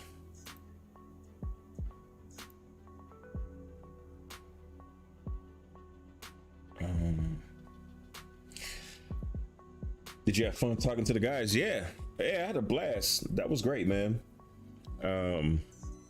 Salty, I was on one of his streams before, and so I was appreciative of him returning the favor. So I was glad to have him on there. And Space Tomato, that dude is flying through leveling up in on YouTube. So I was glad to catch him before he was a shooting star that you can't catch. And Kalrati, man, that dude's always got some really great in-depth things to say about the game, things that I've never thought about. So I had a ball, and especially doing it in the format that we did, where we were on the ship talking rather than just some kind of static thing where, I don't know, still image and we're just talking. Or I don't know, like I've seen other streams where it's just, it's not that interesting. I thought that was pad. I'll be mixing up pad. So yeah, I thought it was a great time, man, and I hope they had a great time as well. Pad 5, and I hope you guys enjoyed it as well. And if you have just joined, since it's just been me, hope that at some point you take the time to rewind and take a listen at what we was talking about.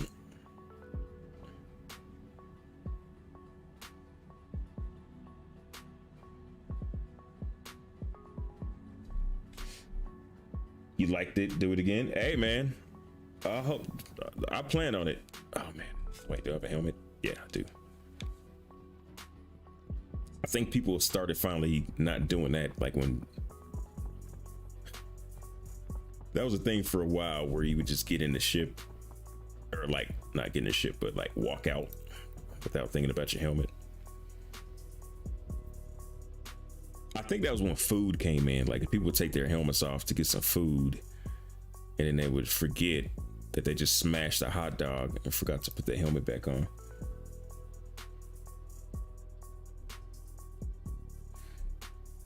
Been watching for quite some time. Keep up the good stuff, man. Hey, appreciate it, man. Appreciate it. Space Tomato is super nice to folks. I love that guy. Yeah, good dude, man. Good dude.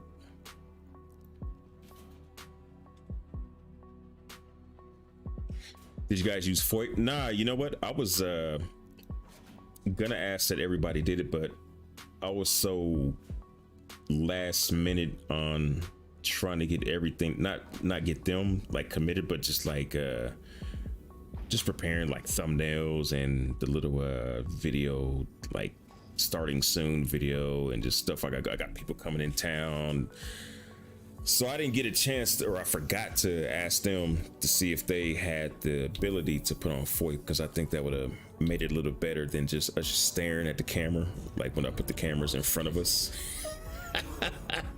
There's these non-moving mouths staring at the camera. But next time, Gadget, next time.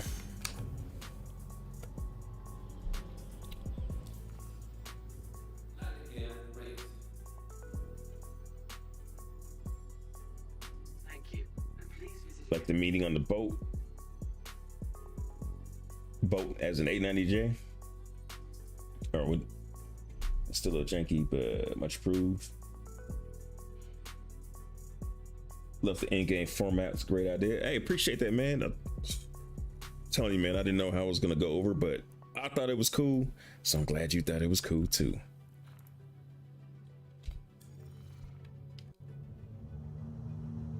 Oops. Oh, man, I'm all over the place.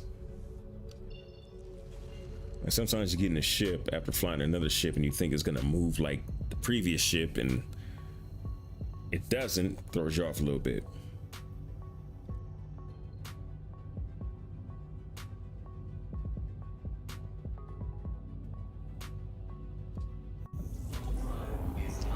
Wait, and head tracking, forward, and head tracking, forward.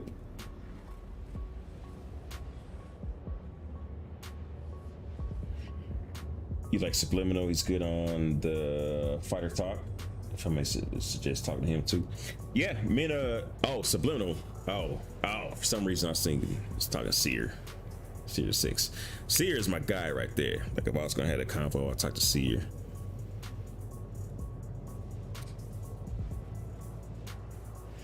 Dig, are you on Twitch? What's your Twitch handle?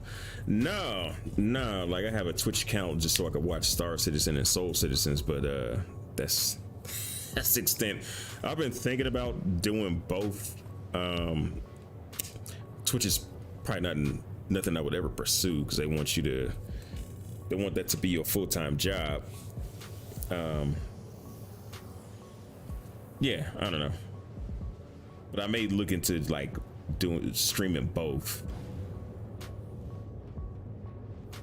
I probably won't be trying to climb the ladder of Twitch. Oh wait, let me get my favorite seat.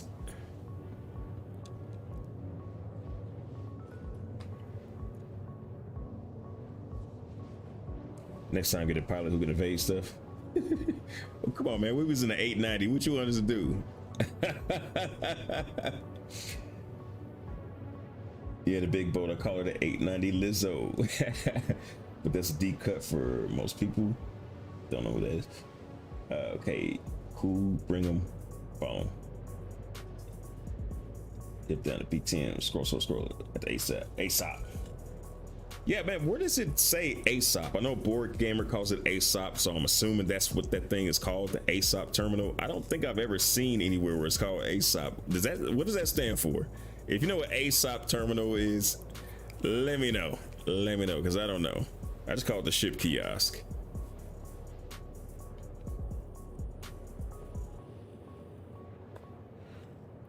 Anyway, yeah, man, I'm glad the stream worked out. Had a couple audio technical difficulties in the beginning, so that's why I started a little late. That's why the little starting soon screen was on for a good minute. But I appreciate your patience there. As soon as possible. What? Oh, as soon as possible for ASAP. That would be ASAP. Talking about ASAP. ASOP terminals. Looking forward to get lost in Orison soonish. Man, that looks so awesome. Yeah, I agree, man. I mean, I don't think anybody could not agree. One thing that I was surprised about is that well, I guess I just didn't think about the clouds that you see in every shot are huge. They're gigantic. So it's not like you're gonna be like just racing through the clouds. There's a cloud over there, I'm gonna race through it. Like, unless you do like a time lapse, like you record what you're doing and do a time lapse, it's gonna be almost imperceptible, like moving through the clouds. So you know, set your expectations right. But when Cloud Tech improves V2 or V1, V2, whatever, I don't know if this is tier 0, whatever the case is, once they start improving them and we start seeing them on planets, that's when it's gonna be the hotness. That's when it's gonna be hotness. It looks good now, but like flying through clouds is gonna be bananas, and that's what I can't wait for.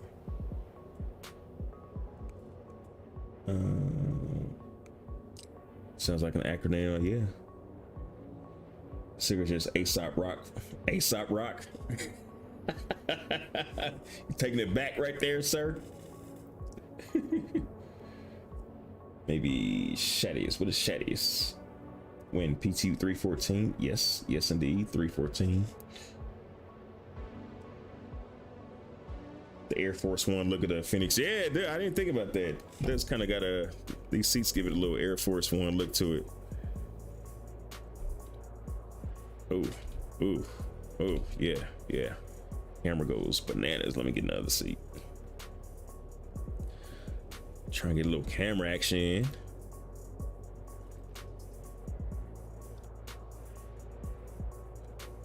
So can you go outside, or do you gotta be, you gotta be in the cockpit or in the pilot seats? Go outside.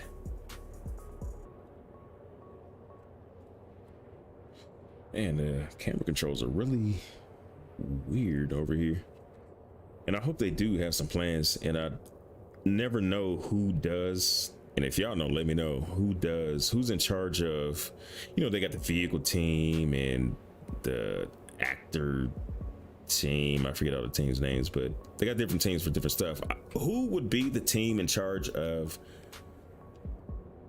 hooking us up with some camera love, man? Because this camera, man, it's got its dope points, but it's got its weak points too, man. Which, you know, is kind of the balance of everything, but man, it could use a little love.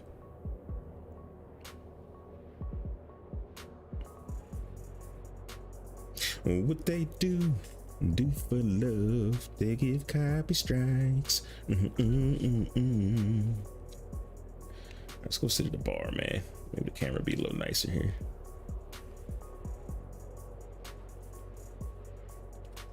ASOP, Airspace Organization and Procedures. Is that right? That feels a little heavy for Star Citizen. I usually keep things a little simpler, but maybe you're right. Airspace Organization and Procedures. Did you make the, you Django, you made that up. No one knows what rumor is this week. Jose, what's this week? Yeah, it's like they think it's freaking jukebox those ASOPs. Or freaking jukebox those ASOPs. That rhymed. It's the first person team. That's weird. Isn't it weird? I love this bar. I remember when Morph was reviewing this ship. He was talking about that I can't zoom into it. He's talking about that bit of granite that's kind of weirdly crossing the wood. And like I said, I kind of like it. I know I don't think it's supposed to be like that. I mean, it can't be, right? But I kind of like it. I like to have the wood and the marble.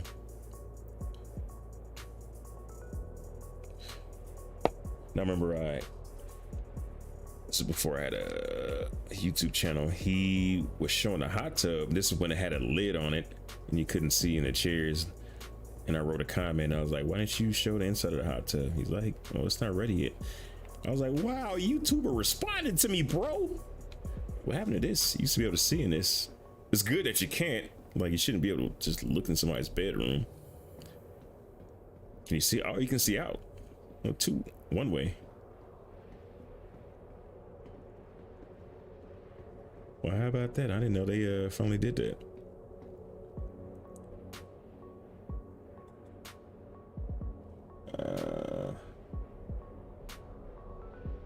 You looked that up? No, you didn't. Prue might come this week. Oh, PTU. I'm saying. Okay, so PTU might come this week. Nothing sure, but educated guess. Yeah, I think. No, they've got some major kinks to work out, but yeah, I think they might end up working that out in the PTU. So I think it might be right, sir. I'm sorry, I'm sorry, sure I'm a like high. It's fun to think, hard to type. There would be type.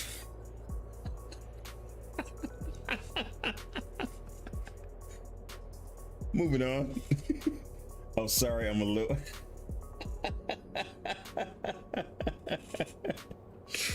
Oh man, you need some food and a nap. You need some food and a nap, sir. After what Django said, sounds like a military term. Django just making stuff up, man. I know that guy. Didn't know one-way glass was in. Yeah, me neither. Me neither. One-way tint, does that mean sunglasses and shit window tint are coming? I've heard a few people talking about they want their canopies tinted, which I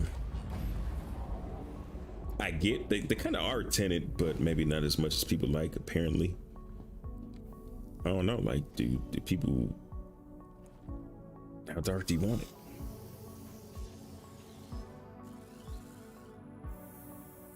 You can see them dropping wave 1 maybe the holiday weekend. I mean, if you're gonna do it, that's not a bad time to do it. A lot of people available to play then. So what do you guys think is gonna happen to Port Ollie? The most famous place in the verse. The place where most of us began this journey. And why am I not seeing it?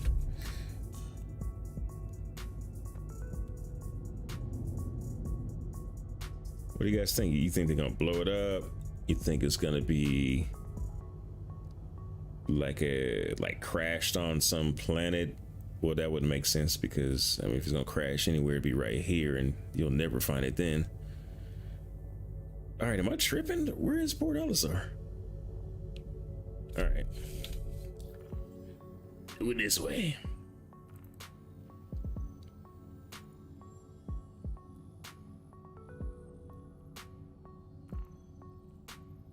Wait, what am I doing? All right, oh. Battery goal. Seriously?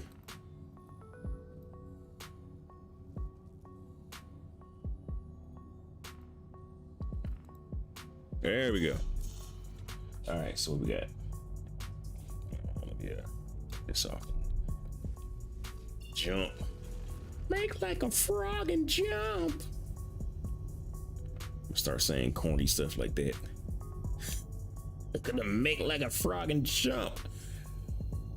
Make like a tree and leave. Make like a ball and bounce.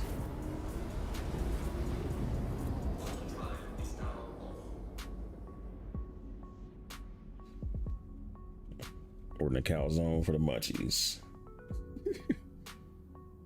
If you haven't checked out the one-way glass on the Nova windscreen, it's interesting.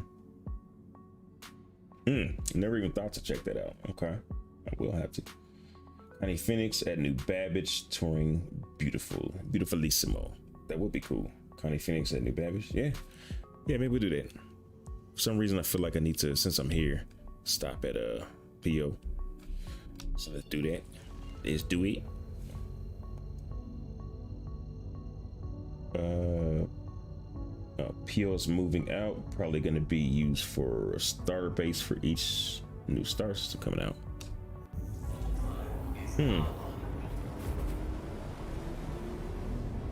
Well, I know PO is not efficient, like since they've you know, it's old. Sure, it's using a lot of resources for what it is, and I don't think it's gonna be like anywhere and be functional too. But they're gonna have it. Well, they said they're gonna give it a proper send off. They haven't said what that send off will be. I'm sure it'll be good. See this, I wish they could do something about this. I hate having to scroll all the way down like that. Oh, wait, that's not what I was trying to do. There we go. Please proceed to assigned landing bay. Like, I almost want a binding for requesting landing, but then again, I don't, just because, I don't know, that's not real enough. Plus, I don't need no more bindings, man. I don't know what I'm gonna do when they put the when 3.14 comes out and they put power management v2 in, because man, I am clean out of hats, and that's like 4 buttons, I think, and I don't have, I mean, you need a hat for 4, you don't have to have a hat, but a hat for 4 buttons, a hat comes in handy for quick access, and I don't have a free hat. I'm gonna hold this. Ever seen the episode of South Park, Free Hat?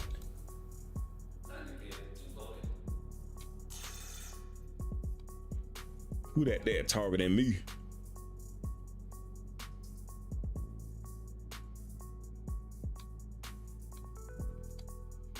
Oh, yeah, I'm way off.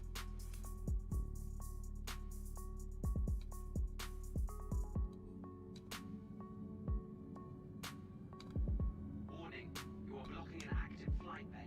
Please vacate the facility. Take off. Hey, when I hit my chin like that. Pleasant stay. Oh, Natty Knit, what's happening? Ellis Port, All-Star, I knew you will. Yep, that's how I felt about Delamar. All-Star, now Delamar. All-Star, now Delamar. All-Star, now Delamar. You got a prescription. I'm afraid of opiates, so I think this is better.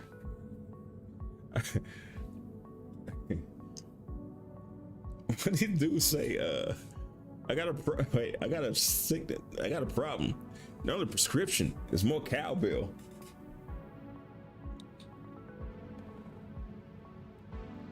Kind of gonna miss the pads. Yeah. Make sure you take some footage. I need to do that too, guys. Dang it! Now I done jumped again. All right, here we go.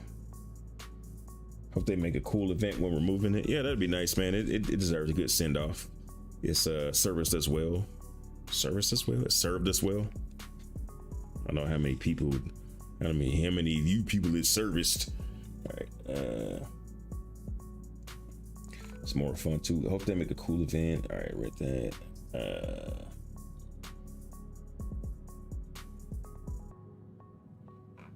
Be all hangers. I saw somebody say something that they should rework all the cities, like that's the planetary cities, to like hangars that you fly.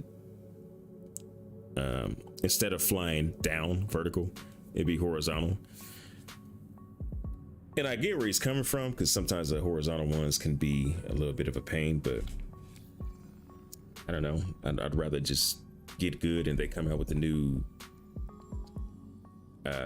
like docking camera than just like the only way that you can land in cities is through a horizontal one. I like the differences. The differences, bro. That's what makes everything great, bro. Really? Can't repair stock. How much fuel I got? Oh, we got enough fuel. All right.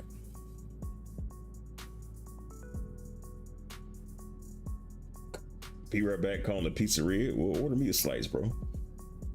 Hope they have an event where they make Port O a husk that remains in game and replace it with the modern port. I think that's the idea, my sir, my guy, my pal, my gal. Eradicator said that PO will be relocated, but Astro Pup said that wasn't really discussed. I will listen to Astropub. Make it like a tree and get out of here. That was terrible, man. That was terrible. But I like it like that. All right, where was we going? We was going to, where did you say? I think he's, yeah, where did you say? New Babish. Thank you, and please visit again.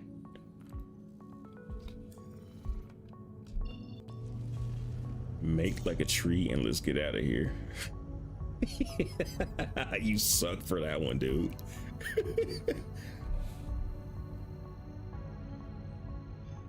Pizza place is still a vacuum.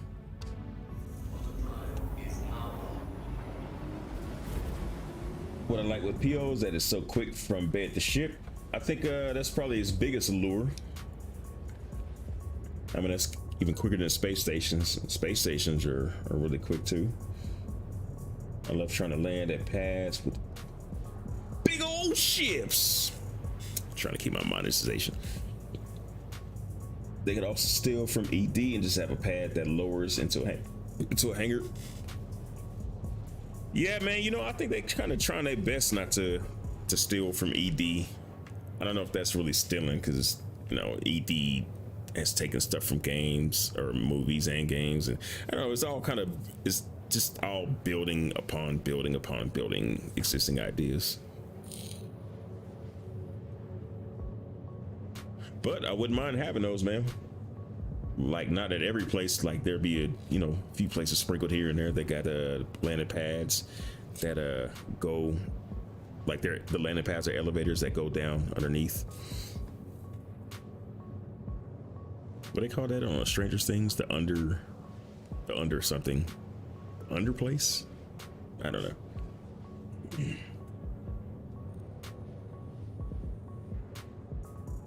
Maybe PO will become a jump point / gate space station for Stanton.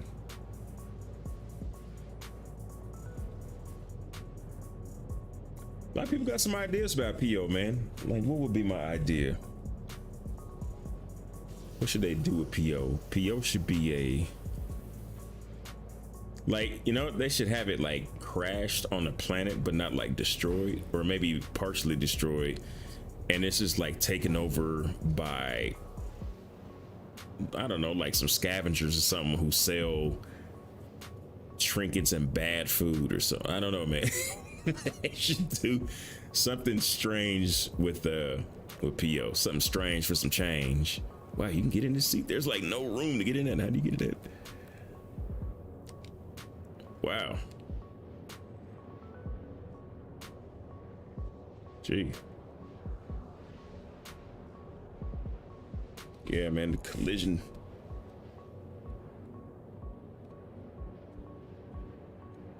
Man, yeah, that's about the best I can do right here.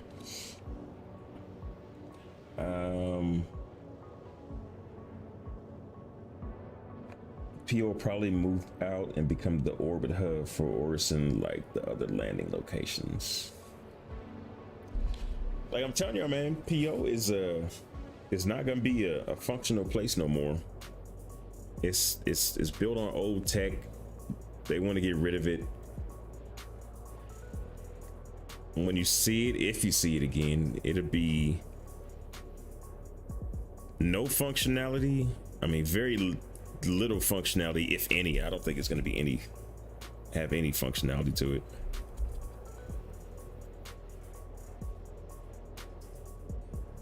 Jeez, man. Okay, cameras in here just don't work, hoss.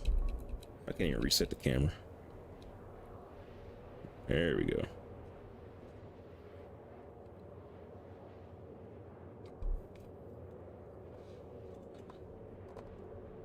PO should become a love hotel like in Tokyo. A love hotel? Is that like a is that like a what do you call those places? They're run by a madam. I forget what they're called. I wonder is that I imagine that's the love hotel you talking about. Love hotel. Hosted by Django Low.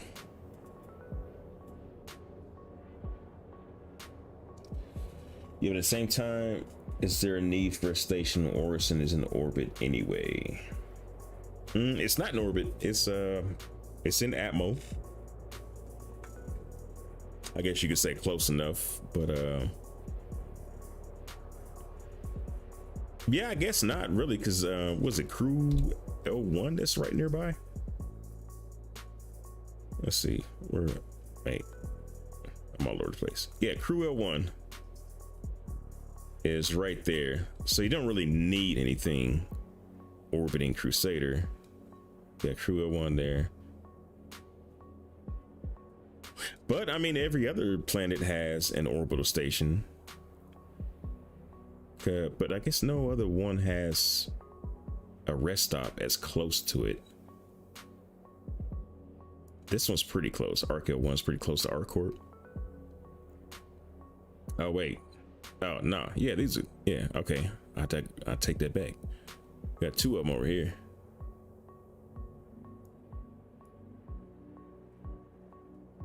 I don't know, man.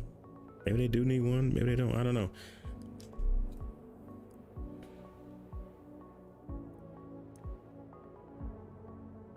It's a good question. Like, I'm trying to think about it, and yeah, and I don't. It's like, why not? On the other hand, do we need it? But again, why not?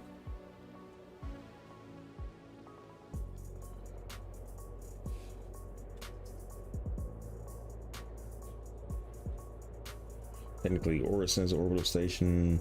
They should drag it to a newly discovered jump point and send, send the whole station through the jump point.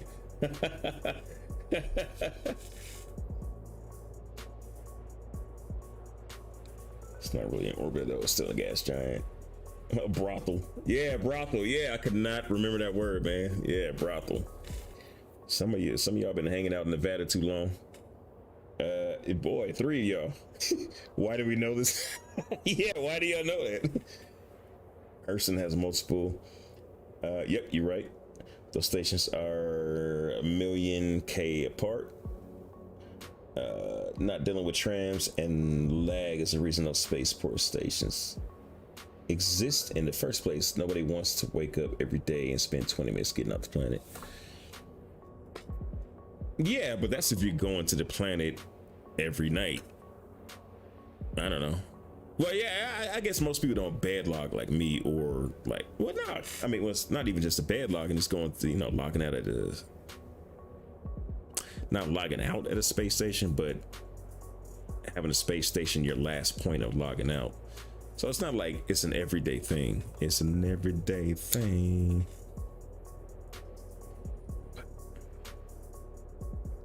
I don't know. I'll be getting my feel of the trains sometimes, but most of the time I don't mind it. But I can see how that can get wearing. If it was an everyday thing where you did have to spawn on New Babbage or Area 18, actually Area 18 ain't that bad. Like when I choose to start it, like when they do a new patch and they ask you where do you want to spawn at, Area 18 is the quickest. I don't really mind that. It's a short ride. But Lorville, you know, yeah, I couldn't do that every day. That would be that would be a little too much.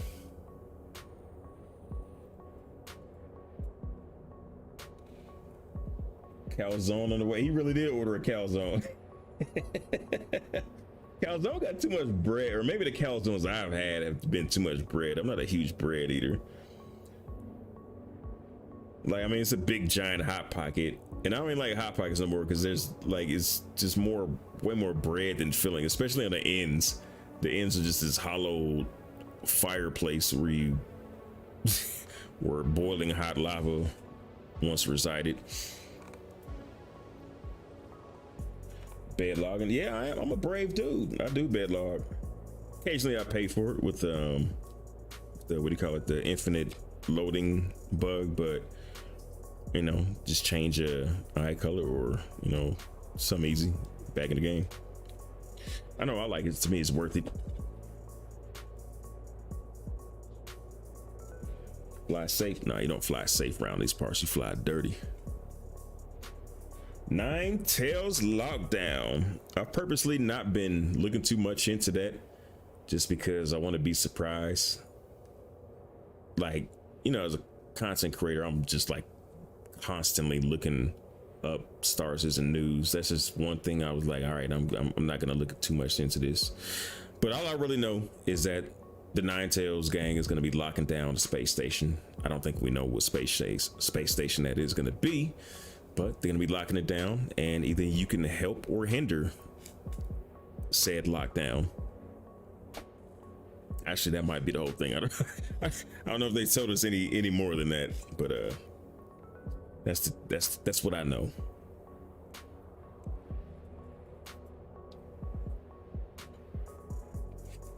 I find that if I log out on the bed and log in by clicking on, my mouse is in the way, on join someone in PU, it bugs out. I have to only join the PU after reaching a space station. Wait, so if you bed log out and you try to log in by clicking on join, it bugs out. Really? I haven't had that happen. Bugs out. I have to only join in PU after reaching a space station. Oh, I see. Hey. It's all kind of weird things that arise, like when you're trying to beat the bugs. You start getting superstitious, like, man, if I hit the apostrophe button 3 times and spin around in my chair and then hit login, then I'm safe, man. It works.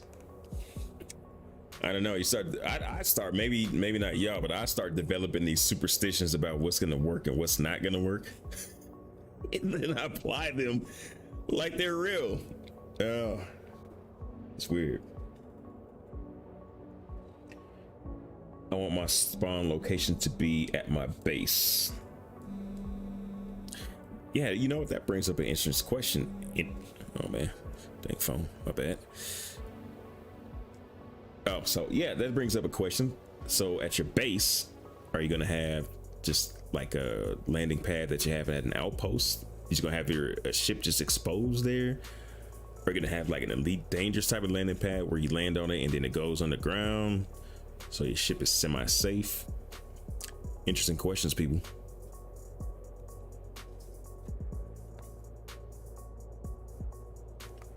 Oh, they do it with great soft bread and a brick oven.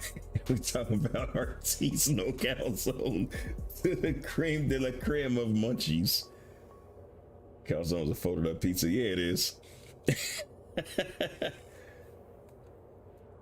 Jingle lobe makes it easier to eat, but you're absolutely right. It's weird workarounds. Yes, it is. Not gonna say too much about NTLD. NTLD. What is NTLD? Yeah, you know me. But it's centered around Crusaders jurisdiction. NTLD. Like, it sounds like I should know that. I don't know what that is. A survey was taken and over 75% of the people said they would side with the UEE in the lockdown. Who did that survey? I'm interested to see that. I would side with the UEE too. I don't know what it is. I just don't like, I don't know. I just, even in like something like, I forget who makes those games, but like Night of the Old Republic, I would never go evil. Only time I really kind of do evil stuff is when I'm with a group of people on here and we just decide to go troll people. But even that's a little bit tempered, but still. All right.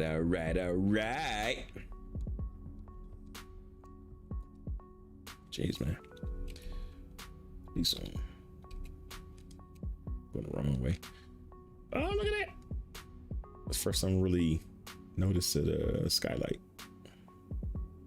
The moon roof. The planet roof. I love these bedrooms. I don't know why. I always feel the need to take a peek inside of them. Man, how cool is that, man? This little bitty bedroom got a fish tank in it.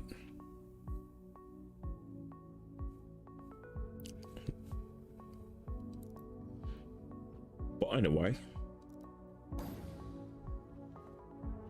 I love these two. They don't look comfortable. I just like how they look. I can't think of like I have to think about that. Is there any ship? Y'all know any ship that oh.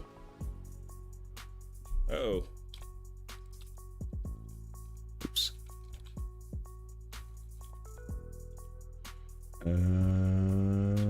No, we should be good. Super lag. Super ugly. Guess we'll give it a second. What I was gonna say is, y'all know if any ships where the crew beds actually look comfortable? I can't think of one at the top of my head.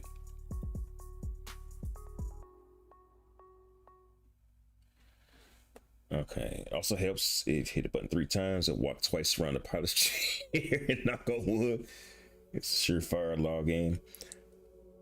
But if a blackout crosses your path or walk under ladders, it won't work. Yeah, I heard the same thing, man. I heard if you do some Vandal chants, man, that prevents 30Ks, man. If you burn some sage in your room, that helps too.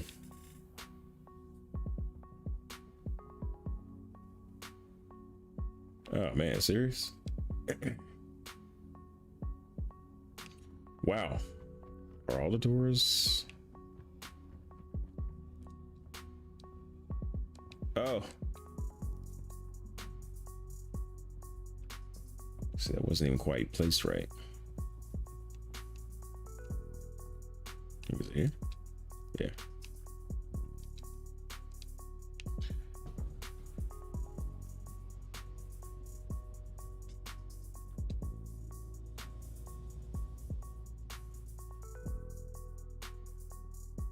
Man, he gets some amazing shots, man. A little silhouette shot. This game's awesome, man. Uh-oh. That's gonna be so weird when we have a limited amount of fuel for EVA. I mean, I don't know how hard they're gonna go with it, but it's gonna be a little disconcerting.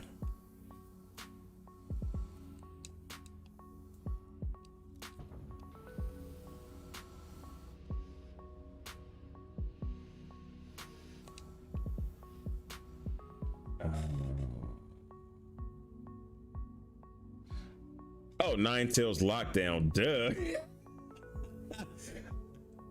I guess I needed to see the number 9 for that to compute in my head. Nine Tails lockdown. I'd imagine a hangar module we can build at our base. Yeah, I'd like to see that, man. I'd like to see how that works. I mean, obviously there's ways they can do it, but I want to know how. There, oh man, am I stuck? Okay, I'm not. There we go. Now that's how you get on the bridge when the door ain't working. You had to ask. It was a crater. Oh, well, who was it? 890 jump. Actually, yeah, the 890 jump probably does have the best crew quarters. Now that I think about it, they've actually got decent beds in there for the crew. Everybody else gotta hang out on little jail cell slabs.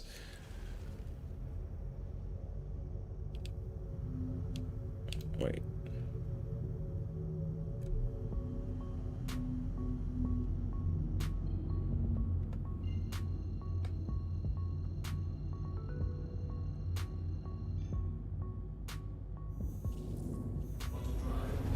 It regenerates fuel from methane when you want to mix it to your air tank.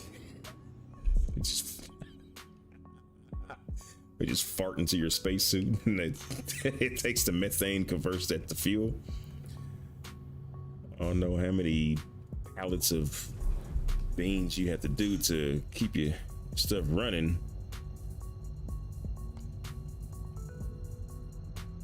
Fart fuel. Hashtag. Your vids reminded me of the voice disc jockey from the Warriors. What, you mean a woman? Good news, boppers. Oh man, I remember playing the Warriors. I don't remember what console that was on, but that was a good game, man. That was a really good game off of the Warriors movie. I'm very surprised. Good news, boppers. PSP? I never had that one. I'm sure it was on there. I can't remember what I played it on though. I don't remember what generation of console was out during the PSP.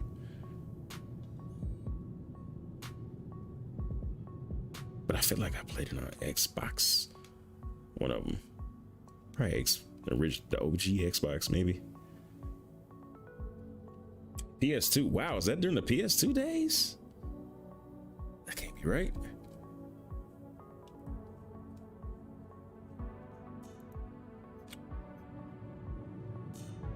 Please proceed to assigned landing bay. Got these good clean lights on.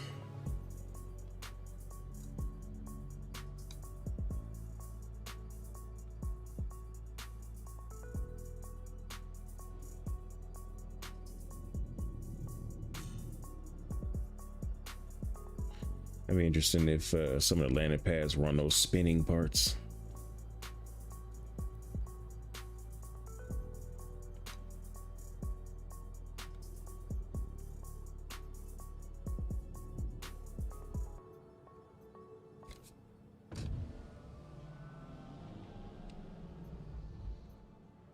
Landing gear deployed.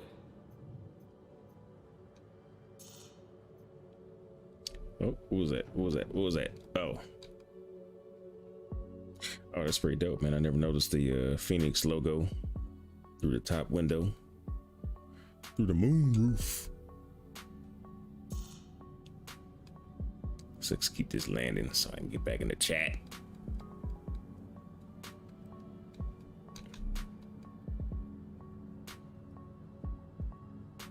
Landing complete. Takeoff complete. All right, man. Can I actually get some fuel this time, or some repairs or something? Nothing. I should have auto landed. That seems to increase the chances for that.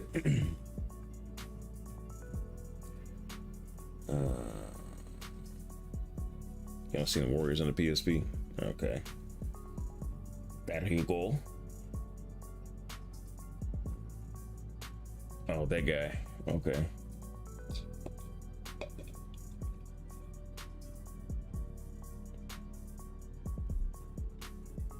Yeah, everybody's been advanced because everybody been talking about Sandy and Chris Roberts. I'm gonna have to watch that ASAP, man. Sounds like it was interesting.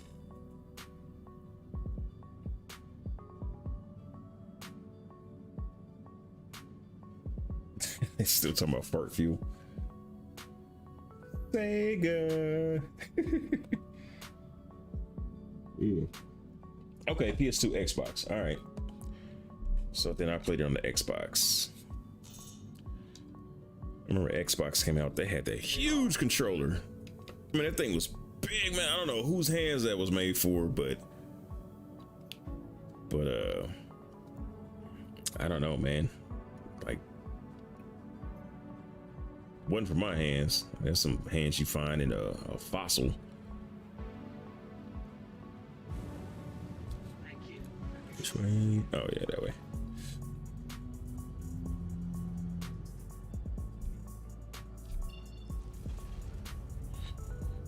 We're gonna hit New Babbage, do a little fly through, and then we're gonna call this a stream. Kind of feel like I should have broke this up into 2 streams so that, you know, it'd be easier to tune into. Like if you missed the initial stream, it'd be easier to tune into a 2-hour stream than what are we going on now? What time did it start? A 4-hour stream. I think it's 4 hours. Landing gear raised. Trying to steal their ships, different skins, 9-tail ships.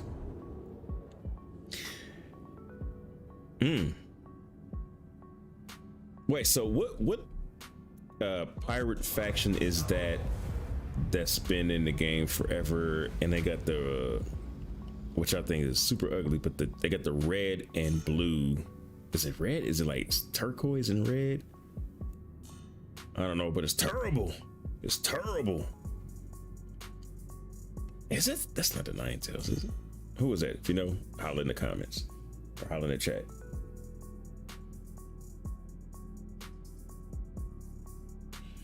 I'm glad a little bump won't give you crime stat. It used to be more sensitive. Yeah, it was. That's how it goes. My nate's tweaking it up. The Duke controller. You said that was the best controller? The Duke. I freaking that was the name of it.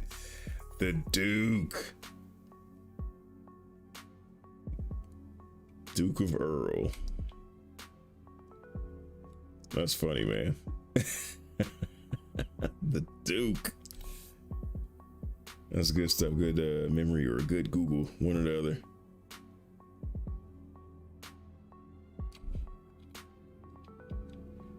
Dude, you had to have shack hands for the Duke, man. They remade it for the Xbox One. I heard about that. Oh, with an LCD screen? Dude, yeah, that's how big that controller was. You can put an LCD screen in it, man. That thing was bananas, man. But that's kind of wavy though that they put a screen on it, man. I dig it. You can always clip together highlights and break them into a whole bunch of short vids. You know, YouTube loves short videos they can put ads on. Yeah, short. I mean, ads, you know, that's their bread and butter. That's an interesting idea, like breaking that down into several videos. Huh. Yeah. Good looking out, man. I'm thinking about that. Ninetales. Not to be confused with DuckTales. Found out Mara posted a survey of which side you would be on during Ninetales lockdown. Who is Maya? Can't wait for the Ninetales Fox Naruto lockdown. Or Naruto. I wonder who the next pirate. Hokage would be. Mad Catz controllers. Wow. Mad Catz is still floating, man. Like they had got such a bad reputation back in the day. I thought that they would have been gone. But I want to say that they absorbed other companies. I was like, how is this? How can this be? But I ain't mad at them, man. Like hopefully they're doing good stuff.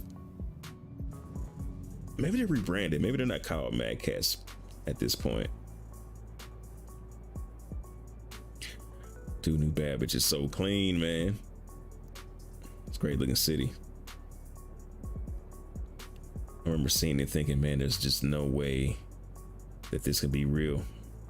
They're gonna dumb it down, but no, man, looks incredible. All these places you can land on top of. I remember when folks would land on top of the train track.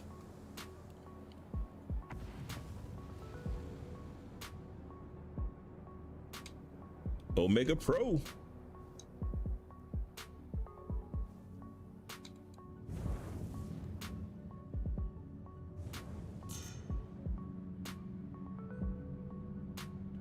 Yeah, Mad Catz was rough. It was rough. Target drone. Okay, got to sleep. See, and thanks for the stream, Dick. Hey, you got it, my man.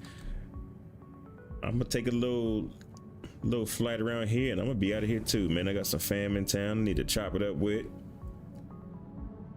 Survey for which side you would be on is up to 68% UEE, 12% Ninetales, 20% undecided. But overwhelmingly UEE.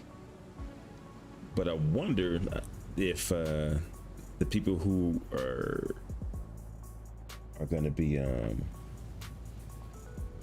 who are gonna side with the Ninetales, I kind of gotta wonder this skill gap, because I bet it's a lot more like PvPers who put a lot more time into PvP and they just been looking for some PvP. Like, you know, some people start fights just so they can show their black belt karate skills. I wonder, is it gonna be like that, man? I think it is. I think it is.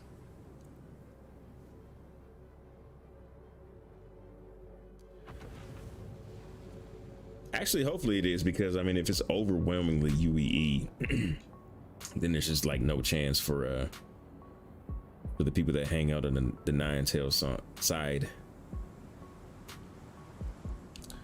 But if those PvPers are more highly skilled than the bulk of the UEE siders, might be interesting. Actually, this little opening area is interesting. You have like a dog park right here, or space cow park. That'd be tight.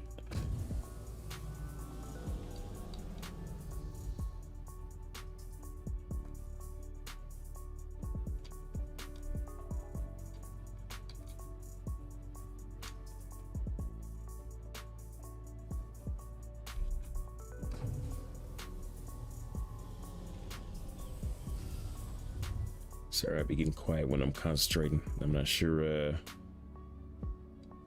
how good we are for landing. Can't tell how flat the surface is. Looks pretty flat.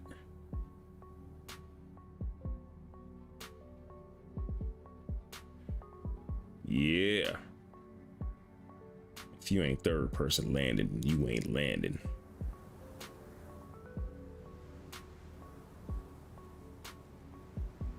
There we go, my friend. Oh. That thing be nosediving just like the C2 used to. I don't think the C2 does it anymore. C2 and M2. Oh, come on, man. Keep your chin up, man. Have some pride. I didn't say take off. Wait, or what? Maybe my landing gear's not. Am I tripping? Is my landing gear? It's not down? Okay, yeah, that was completely my fault. That was my fault. I caused me to be resting on my chin. Yeah, it's a Hercules pose. Exactly right. Man, that was rough. It seems to be easier now with the Herc.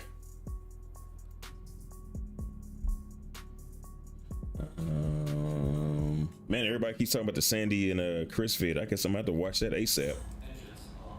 No, I haven't seen it yet. I intend on watching it as soon as I get done with the stream.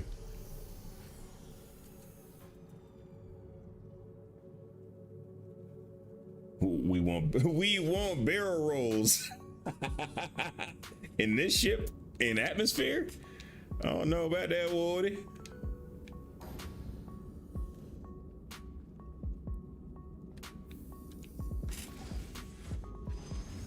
The best console controls are still battalion controller.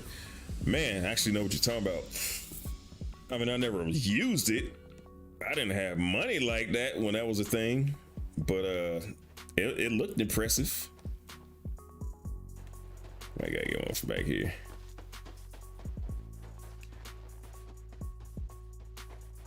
Yeah, I get the city with the ship and a Pikachu. All right. Oh, that was the wide. Okay. I don't know, man. We got some good elements. See, we got some stuff in the foreground with these little bushes or whatever. We got the ship, the mid-ground, and then way off in the depth of field, we got the city. But this picture just saying. I mean, that composition just wasn't again it.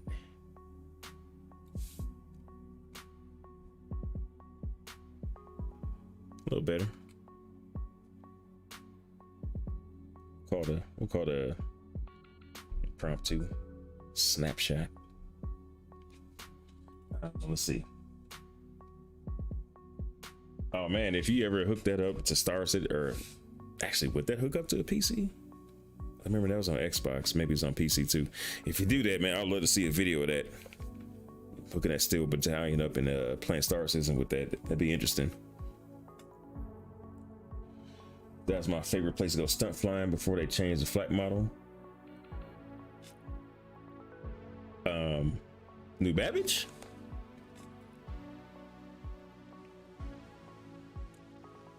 Matt Cass is one you give your little brother or friend. That's funny, man. Yeah. That's just how it was when you game, man. When you're doing like the couch multiplayer, you give your guest or your little bro or your little cousin the janky controller.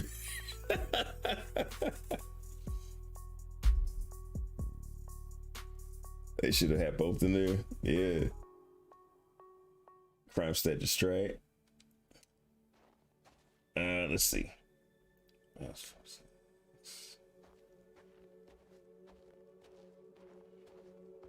He said he saw it like never seen Chris before. He think they're nice. Cool.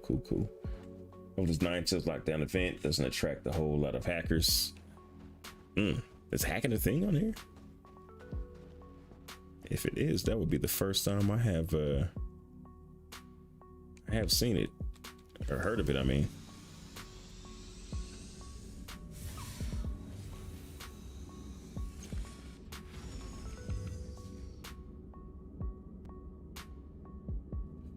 a nice cinematic feel. Do you like flying Merlin around with Connie acting as carrier?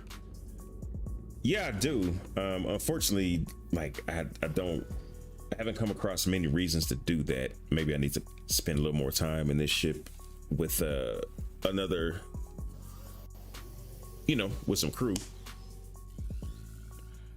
Which I don't mind being crew on somebody else's ship. Like I'll hop in your turret or, fly the Merlin as needed. Or if you want to fly the Merlin, I'll fly the Connie, man. I'm down for whatever, man. I'm the person that said one of my favorite things, or not favorite things, but one of the things I would love to do in this game is get on somebody else's 890 jump and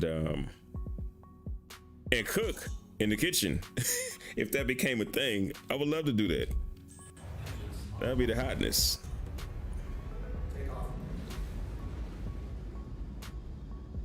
Especially if you had a little mini game action, little overcooked action.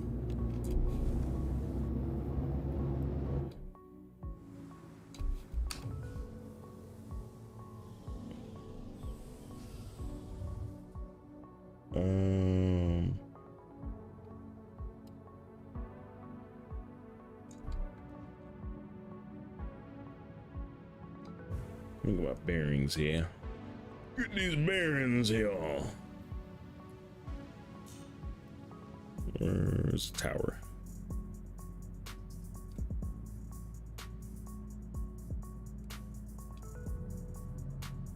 Not that way, I don't think.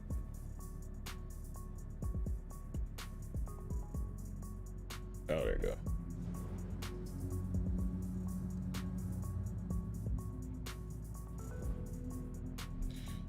That's how you get to know where you're going. You look for that building with the hole in it, and then you know that the spaceport is just across it. You look for the train track, and voila! Oh, there's somebody down there. Where they at? Can't target them.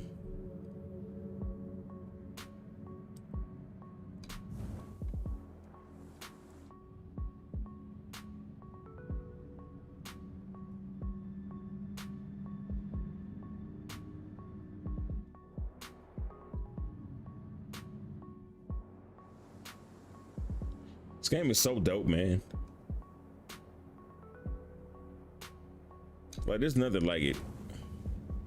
That's not taken away from any other game, but there's just nothing like this game. This game is insane.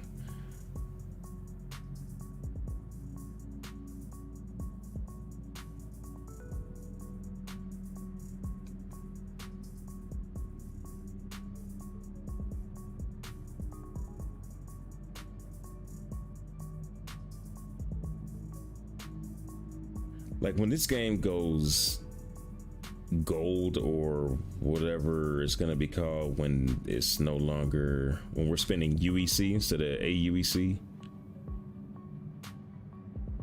There's no way that this just doesn't crush. It just doesn't crush every other game when they put their advertising budget in front of people who like don't play this type of game. Because right now it's so weird that like I don't, in real life I've never met anybody that plays this game, but you know there's obviously a ton of people that play this game. But when they start reaching out to those people, oh my goodness, man.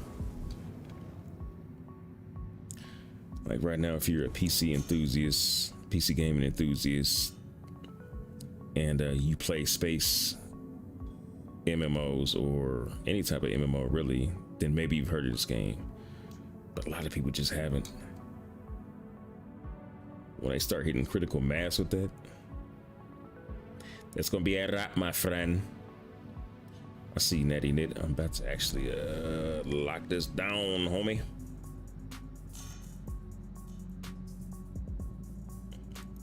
I don't know why I waited so long to call. Please proceed to assigned landing bay. Landing services, but I did.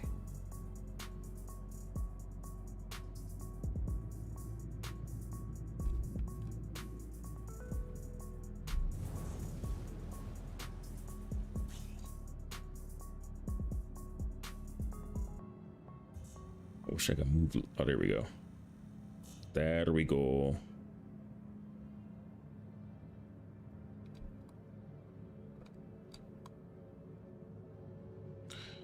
right, we're gonna land this and we're gonna call this a stream. I appreciate everybody coming out, especially hanging in. Y'all doing overtime now, man. If I was paying y'all be making overtime pay. Appreciate y'all coming out, hanging out with me, with Space Tomato, with SaltEMike. I think it was a great stream. If you didn't get to see that portion of the stream, make sure you go ahead and rewind. It's a save it for later rewind, you know. That's the beautiful thing about YouTube. You can go back and watch anything, anytime you like.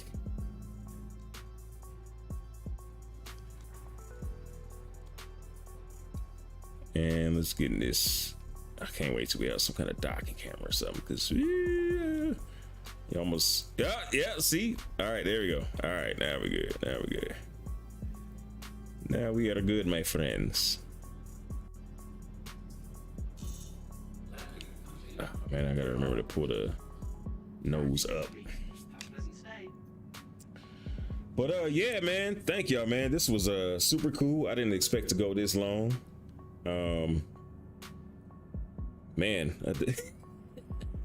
I'm usually not one to not know what to say, but I think I've run out of words for the day, man. I gotta go recharge my lexicon. so I got something to say, but make sure to look out for the Hercules tank giveaway, and we also got another one coming up courtesy of CIG. Now that they've put that one up, I'm not sure which one will come first. Maybe CIG's, because it relates to a new ship coming out pretty soon. But y'all stay tuned. Thank y'all. Much love. Holla at y'all. Y'all be good. Don't be kissing no panda bears that just show up randomly, man.